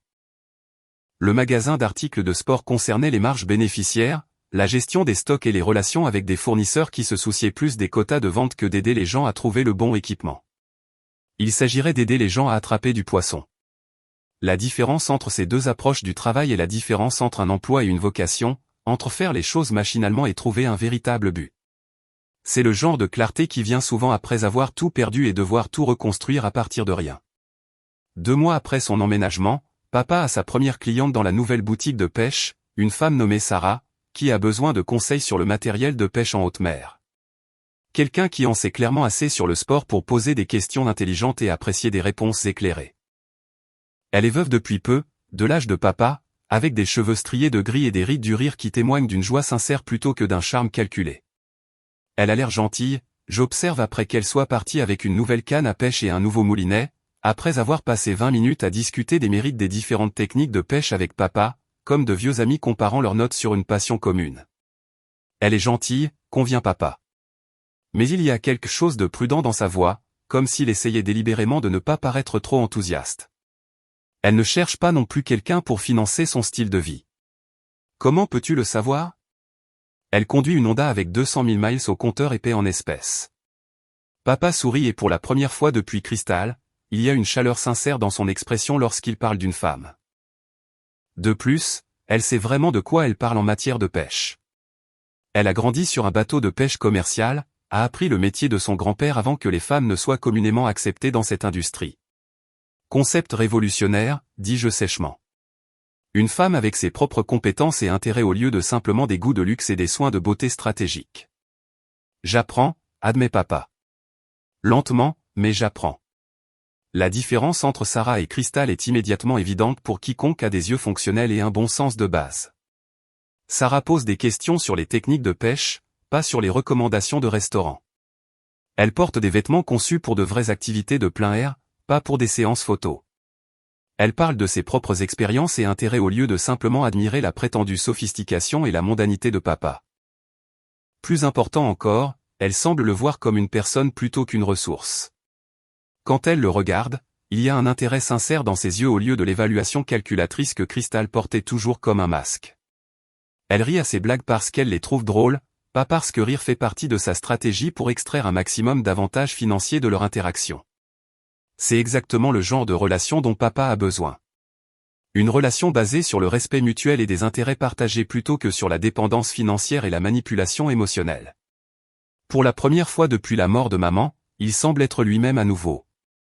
N'essayant pas d'être plus jeune, plus cool ou plus sophistiqué qu'il ne l'est réellement. Juste être un homme qui connaît la pêche et qui aime aider les autres à en profiter aussi. Peut-être qu'il y a encore de l'espoir pour lui. 6 mois après la catastrophe Cristal, je suis dans la cuisine de la Maison du Lac. Des devis d'entrepreneurs sont étalés sur les comptoirs en granit comme des plans de bataille pour une guerre de rénovation. Le sanctuaire de maman a besoin de travaux. Le genre de mise à jour complète qui nécessite à la fois une vision et un investissement financier substantiel. Le toit fuit pendant les tempêtes d'hiver, l'eau s'écoulant le long des murs en motifs qui témoignent d'années d'entretien différés. La terrasse pourrit par endroits où les poutres de soutien ont finalement cédé après des décennies d'intempéries et de négligence. La salle de bain principale n'a pas été mise à jour depuis les années 80, avec des accessoires vers avocat qui étaient probablement à la mode quand Dynasty était populaire. Mais les fondations sont bonnes, solides de la manière qui ne vient que des maisons construites lorsque les artisans étaient fiers de leur travail et que les matériaux étaient choisis pour leur durabilité plutôt que pour leur rentabilité. La cheminée en pierre domine toujours le salon avec le genre de présence qui ne peut être reproduite dans la construction moderne. Les fenêtres de la cuisine offrent toujours des vues parfaites sur le lac, offrant un panorama qui change avec les saisons et ne perd jamais sa capacité à inspirer la paix. La véranda panoramique capte toujours chaque coucher de soleil, offrant le genre de divertissement naturel qui est meilleur que tout ce que la télévision peut offrir. C'est ici que maman voulait que je construise des souvenirs, où elle imaginait des petits-enfants apprendre à nager dans les criques protégées du lac. Des Noëls en famille qui semblaient magiques au lieu d'être obligatoires. Des dîners du dimanche qui se prolongeaient en conversations nocturnes sur tout et rien. Elle voyait cet endroit non seulement comme une retraite du monde, mais comme la fondation du genre d'héritage familial qui survit aux générations. Je passe mes doigts le long de l'îlot de cuisine où elle étalait la pâte à tarte pour les desserts de Thanksgiving, où elle m'a appris à pétrir le pain les samedis matins quand j'étais assez petite pour avoir besoin d'un marchepied pour atteindre le comptoir. Le marbre est frais sous mon toucher, usé par des décennies d'utilisation, marqué par les rayures et les taches subtiles qui racontent des histoires de repas de famille et de préparation de fêtes. Rappelez-moi demain, je dis à l'entrepreneur, un homme aux traits burinés dont les devis suggèrent à la fois compétence et prix raisonnable. Je veux commencer les rénovations dès que possible. Le travail devient une sorte de thérapie, une façon d'honorer la mémoire de maman tout en créant quelque chose de nouveau à partir des fondations qu'elle a laissées derrière elle. Chaque pièce restaurée est un hommage à sa vision, chaque amélioration une façon de s'assurer que cette maison servira les générations futures comme elle l'a toujours voulu. La boutique de pêche de papa prospère tranquillement, attirant le genre de client qui apprécie l'expertise plutôt que le marketing tape à accent grave-l'œil, qui apprécie quelqu'un qui sait vraiment de quoi il parle au lieu de simplement essayer de leur vendre l'option la plus chère disponible. Sarah est devenue une présence régulière là-bas. Et leurs conversations sur la pêche ont évolué en rendez-vous pour un café, qui ont évolué en quelque chose qui ressemble étrangement à une cour menée à un rythme approprié pour des personnes qui comprennent que les vraies relations nécessitent du temps pour se développer correctement. Elle n'étant rien comme Cristal, m'assure papa lors d'un dîner dans son cottage, bien que son ton suggère qu'il est encore légèrement étonné que de telles femmes existent dans le monde. Elle possède sa propre maison, a ses propres économies pour la retraite, conduit sa propre voiture, et elle écoute vraiment quand je parle au lieu d'attendre simplement son tour pour rediriger la conversation vers les choses chères qu'elle veut acheter. C'est une barre assez basse, papa. Mais je souris en le disant. Vraiment heureuse de le voir construire une relation basée sur le respect mutuel plutôt que sur la dépendance financière. Elle possède sa propre maison, continue-t-il comme s'il traitait encore ce concept révolutionnaire. Elle a remboursé son hypothèque il y a 10 ans avec l'argent qu'elle a économisé en dirigeant sa propre entreprise, à ses propres économies pour la retraite qu'elle a gérée elle-même au lieu de s'attendre à ce que quelqu'un d'autre finance ses années dorées. Et elle écoute vraiment quand je parle au lieu de simplement hocher la tête pendant qu'elle calcule combien coûtera mon prochain cadeau. Le contraste qu'il dessine est si frappant qu'il en est presque comique, mais il y a un véritable émerveillement dans sa voix alors qu'il décrit une femme qui ne le voit pas comme une ressource à exploiter. Après Cristal, l'idée d'une femme véritablement indépendante semble probablement miraculeuse. Mais j'aime bien Sarah. Et pas seulement parce qu'elle est l'opposé de Cristal de toutes les manières significatives. Elle a un rire facile qui ne semble pas calculé, ne porte pas un seul bijou qui appartenait à quelqu'un d'autre. Et quand elle regarde papa, elle le voit lui au lieu de son solde bancaire. Elle demande comment s'est passée sa journée parce qu'elle s'intéresse vraiment à la réponse, pas parce qu'elle cherche des informations sur sa situation financière ou ses achats à venir. Les rénovations de la maison du lac prennent 3 mois de travail intensif, mais les résultats dépassent même mes attentes ambitieuses. Je garde la chambre de maman exactement pareille, la préservant comme un sanctuaire à sa mémoire, jusqu'aux lunettes de lecture sur la table de nuit et au marque-page qui tient toujours sa place dans un roman qu'elle ne finira jamais. Mais tout le reste est mis à jour avec le genre d'amélioration réfléchie qui honore l'histoire de la maison tout en la rendant fonctionnelle pour la vie moderne. Un nouveau toit avec des bardeaux architecturaux qui dureront des décennies. Une nouvelle terrasse avec des matériaux composites qui ne pourriront pas et ne nécessiteront pas d'entretien constant. Des salles de bain modernes avec des installations qui fonctionnent correctement et ne nécessitent pas un diplôme en plomberie pour fonctionner. Et une cuisine qui ferait pâlir de jalousie Food Network. Des appareils électroménagers de qualité professionnelle, des comptoirs en granit et un îlot assez grand pour accueillir le genre de réunion de famille que maman a toujours imaginé.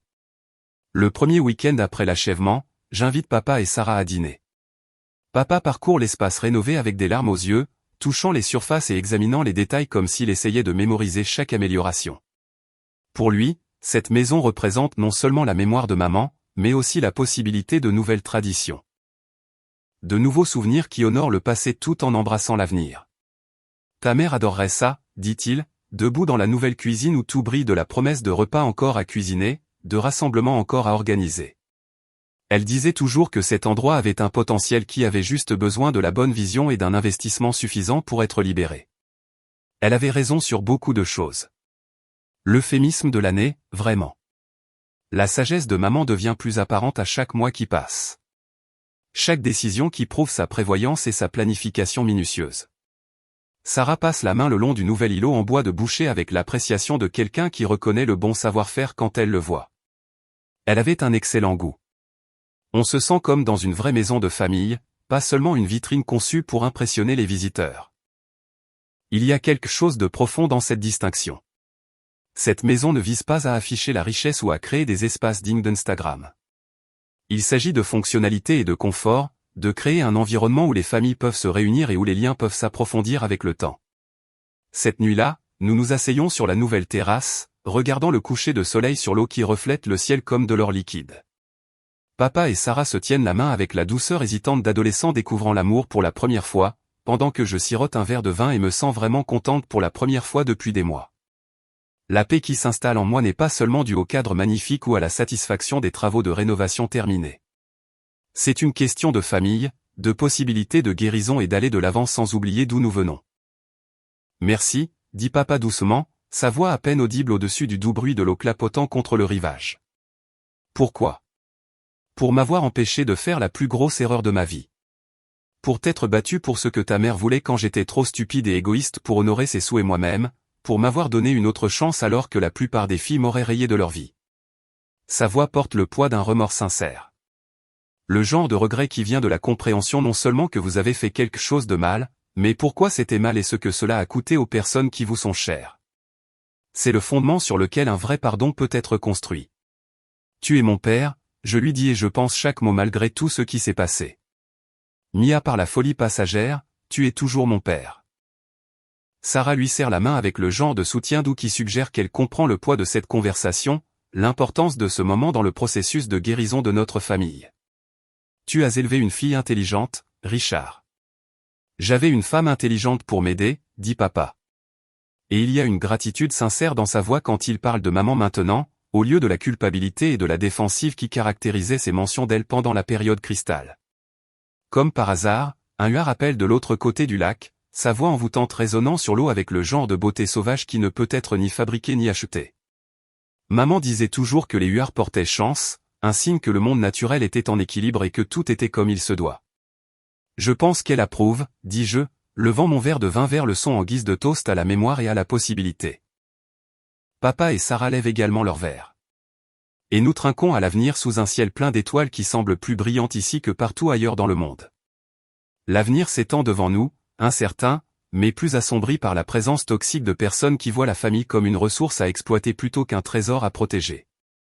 Pour la première fois depuis la mort de maman, j'ai l'impression que nous allons nous en sortir. 1 an plus tard, j'organise Thanksgiving à la maison du lac, et la table de la salle à manger s'allonge pour accueillir un rassemblement qui aurait rendu maman fière. Papa est assis à une extrémité, découpant la dinde avec la confiance d'un homme qui a retrouvé son équilibre, qui a appris la différence entre être seul et se sentir seul. Sarah coordonne les accompagnements avec l'efficacité de quelqu'un qui aime vraiment nourrir les gens, qui trouve de la satisfaction dans la nourriture plutôt que dans la performance. La liste des invités comprend la cousine Emma et ses enfants, qui remplissent la maison du genre d'énergie chaotique qui vient d'enfants qui se sentent complètement en sécurité et bienvenus dans leur environnement. Marcus et Jennifer sont là aussi, ayant évolué de représentants légaux à de véritables amis grâce à l'expérience partagée de la réparation d'une injustice importante. Ils apportent du vin et des histoires d'autres cas, d'autres familles qui ont appris à leurs dépens que le deuil rend les gens vulnérables aux prédateurs. C'est exactement ce que maman imaginait, je dis à papa alors que nous nettoyons plus tard, travaillant ensemble dans la cuisine comme nous le faisions quand j'étais assez jeune pour essuyer la vaisselle pendant qu'il la lavait. Des dîners de famille qui ressemblent vraiment à une famille au lieu d'une performance artistique. Des dîners de famille où tout le monde veut être là. Il est d'accord. Et il y a quelque chose de profond dans cette simple déclaration. Personne à cette table n'est là par obligation, manipulation ou positionnement stratégique. Nous sommes là parce que nous choisissons d'être ici. Parce que cela ressemble à la maison, à la famille et à la sécurité. Sarah apparaît avec des boîtes de restes, ayant en quelque sorte organisé les restes d'un repas entier en portions nettes sans que personne ne lui demande de prendre en charge la logistique. Richard, tu prends la cocotte de haricots verts. Harper, tu auras des sandwichs à la dinde pour une semaine. Tu n'es pas obligé. Je commence à protester. Chérie, j'ai nourri des gens toute ma vie, interrompt Sarah avec le genre d'autorité chaleureuse qui n'admet aucune discussion. C'est ce que je fais. Et c'est ce qu'elle fait. Sarah nourrit les gens, littéralement et émotionnellement. Elle apporte de la soupe à papa quand il a un rhume. Se souvient des anniversaires des enfants d'Emma. Pose des questions sur mon entreprise sans essayer de résoudre des problèmes pour lesquels je n'ai pas demandé d'aide. Elle n'est en rien comme Crystal et tout ce dont papa a réellement besoin. Une partenaire au lieu d'une dépendante, une compagne au lieu d'une consommatrice. Elle n'est pas non plus comme maman, ce qui est tout aussi important. Elle n'essaie pas de remplir le rôle de maman ou de rivaliser avec sa mémoire. Elle crée sa propre place dans notre structure familiale, ajoutant quelque chose de nouveau et de précieux sans essayer de remplacer quelque chose d'irremplaçable. Plus tard, après que tout le monde soit parti et que la maison retrouve son rythme paisible du soir, papa et moi nous asseyons près de la cheminée avec des tasses de café. Du vrai café fait dans une cafetière ordinaire sans aucune des exigences prétentieuses de Crystal en matière de cafetière à piston ou de rituels de préparation compliqués. Penses-tu parfois à elle, je demande, bien que je ne sois pas sûr de la raison pour laquelle j'évoque Crystal lors d'une journée si parfaite. Crystal. Parfois. La voix de papa porte une note d'étonnement, comme s'il n'arrivait pas à croire qu'il ait jamais cru à son numéro. Généralement, quand je paie des factures et que je réalise combien d'argent il me reste maintenant qu'elle ne le dépense plus en soins spa et en sac à main de créateur. Je ris parce que c'est vraiment aussi simple que ça à la fin. Sans le style de vie coûteux de Crystal à financer, les finances de papa se sont stabilisées, son niveau de stress a chuté et son compte en banque a commencé le lent processus de redressement. C'est une façon de mesurer une relation, j'observe. Et toi? Des regrets sur la façon dont tout s'est déroulé. J'examine sérieusement cette question, regardant les flammes danser dans la cheminée que maman aimait, entourée par la maison qu'elle a imaginée comme le lieu de rassemblement de notre famille pour les générations à venir. Est-ce que je regrette la confrontation, l'intervention juridique, le démantèlement complet de la relation de papa avec Crystal? Je regrette d'avoir mis si longtemps à me battre pour ce qui m'appartenait, je réponds enfin. Je regrette de t'avoir laissé t'enfoncer si profondément dans ce pétrin avant de parler, avant de faire confiance à mes instincts sur ce qui se passait réellement. C'est moi l'adulte, Harper. Ce n'était pas ta responsabilité. Peut-être pas. Mais je savais que quelque chose n'allait pas. Je le sentais dans mes tripes dès le moment où elle a monté les marches de mon Porsche en portant les bijoux de maman, traitant ma maison comme son complexe personnel. J'aurais dû faire confiance à cet instinct plutôt au lieu d'essayer d'être polie et respectueuse pendant qu'elle démantelait systématiquement tout ce que maman avait travaillé à protéger. Papa hoche la tête pensivement, reconnaissant la vérité de ce que je dis sans essayer de minimiser sa propre responsabilité dans le désastre. Ta mère disait toujours, fais confiance à ton instinct. Elle avait généralement raison sur les gens, sur les situations qui semblaient trop belles pour être vraies. Elle avait raison sur le testament aussi. Elle savait que tu pourrais avoir besoin de protection contre toi-même. Que tu pourrais être vulnérable à ce genre de comportement prédateur. Femme intelligente. La simple reconnaissance porte le poids d'une appréciation sincère. La reconnaissance de la prévoyance et des instincts protecteurs de maman. La plus intelligente. Nous restons assis dans un silence confortable, écoutant le lac clapoter contre le rivage avec le genre de rythme régulier qui a marqué les saisons, les années et les générations de rassemblements familiaux en ce lieu. Demain, papa et Sarah iront à la pêche, poursuivant le genre de plaisir simple qui ne nécessite pas d'équipements coûteux ou de lieux exotiques. Je travaillerai sur des projets de design depuis la véranda qui est devenue mon bureau préféré, aidant des couples à planifier des célébrations qui honorent leurs relations plutôt que leur compte en banque. La maison du lac continuera d'être exactement ce que maman voulait. Un endroit où la famille se réunit, où les souvenirs se créent, où l'amour est célébré au lieu d'être tenu pour acquis. C'est son héritage, mais c'est aussi notre avenir, la fondation de ce qui suivra dans l'histoire de notre famille. Mon téléphone vibre avec un message d'un nouveau client potentiel, quelqu'un qui veut de l'aide pour concevoir le mariage de ses rêves. L'ancienne moi aurait accepté tous les contrats qui se présentaient, sans tenir compte des personnes impliquées ou des valeurs qu'elles représentaient. Maintenant, je suis plus sélective, plus prudente quant aux personnes avec qui je choisis de travailler et au type de célébration que je veux aider à créer. La vie est trop courte pour travailler avec des gens qui ne valorisent pas ce que vous apportez, qui voient les prestataires de services comme des serviteurs plutôt que des professionnels. C'est une leçon que j'ai apprise à la dure, mais qui a rendu mon entreprise plus forte et mes relations plus saines. Je devrais rentrer, dit papa en se levant et en s'étirant dans la lueur de la cheminée. Sarah prépare le petit déjeuner demain, et je ne veux pas être en retard. Elle est bonne pour toi.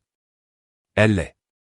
Il s'arrête à la porte, regardant la maison qui représente à la fois le passé et l'avenir de notre famille. Et Harper, merci pour tout. Pour t'être battu pour ton héritage. Pour m'avoir aidé à voir clair. Pour m'avoir donné une autre chance alors que je ne la méritais probablement pas, tu n'as pas à me remercier de t'aimer, papa. Même quand tu fais l'idiot. Il me serre fort dans ses bras, et je sens le mélange familier d'air du lac et de café qui signifiait la sécurité quand j'étais petite. Qui signifie toujours la famille, la maison et l'amour inconditionnel, malgré les lapsus de jugement temporaire. Après son départ, je ferme la maison à clé et je reste une dernière fois sur la terrasse, respirant l'air nocturne et me sentant vraiment reconnaissante pour tout ce qui nous a amenés à ce moment. Le lac s'étend à l'infini sous la lumière des étoiles, paisible et éternel, exactement comme il l'était du vivant de maman et exactement comme il le sera pour les générations futures qui se réuniront ici. C'est ici que j'amènerai ma propre famille un jour. Quand la bonne personne arrivera, quelqu'un qui valorisera ce que j'ai construit plutôt que de le voir comme quelque chose à exploiter ou à améliorer. Où je raconterai des histoires sur la sagesse de grand-mère et l'année, la folie passagère de grand-père Richard, et comment parfois la meilleure chose que vous puissiez faire pour quelqu'un que vous aimez est de refuser de le laisser se détruire. Si cette histoire vous a touché, assurez-vous de liker et de vous abonner pour plus de récits de drames familiaux, de batailles d'héritage, et de ce qui se passe lorsque vous vous défendez enfin. Parce que parfois, les personnes qui vous aiment le plus sont celles qui ont le plus besoin de limites. Et parfois, protéger sa famille signifie se battre pour ce qui est juste, même lorsque c'est inconfortable. Les huards appellent de l'autre côté de l'eau, leur voix sauvage portant à travers l'obscurité comme une bénédiction, comme une confirmation que tout est comme il se doit. Maman est toujours là, dans cette maison qu'elle aimait, dans la famille qu'elle protégeait, dans l'héritage qu'elle a laissé derrière elle pour ceux qui sont assez sages pour se battre pour lui. Certaines choses valent la peine de se battre. Certaines batailles valent la peine d'être gagnées, et certains héritages valent plus que de l'argent. Ils valent la préservation de l'amour, de la dignité et du genre de liens familiaux qui peuvent survivre même aux pires erreurs. Les étoiles se reflètent sur la surface du lac comme des diamants éparpillés, magnifiques, éternels et absolument inestimables. Tout comme l'amour qui nous a fait traverser cette crise et qui nous portera vers l'avenir, quoi qu'il advienne. Certaines choses, il s'avère, sont vraiment inestimables.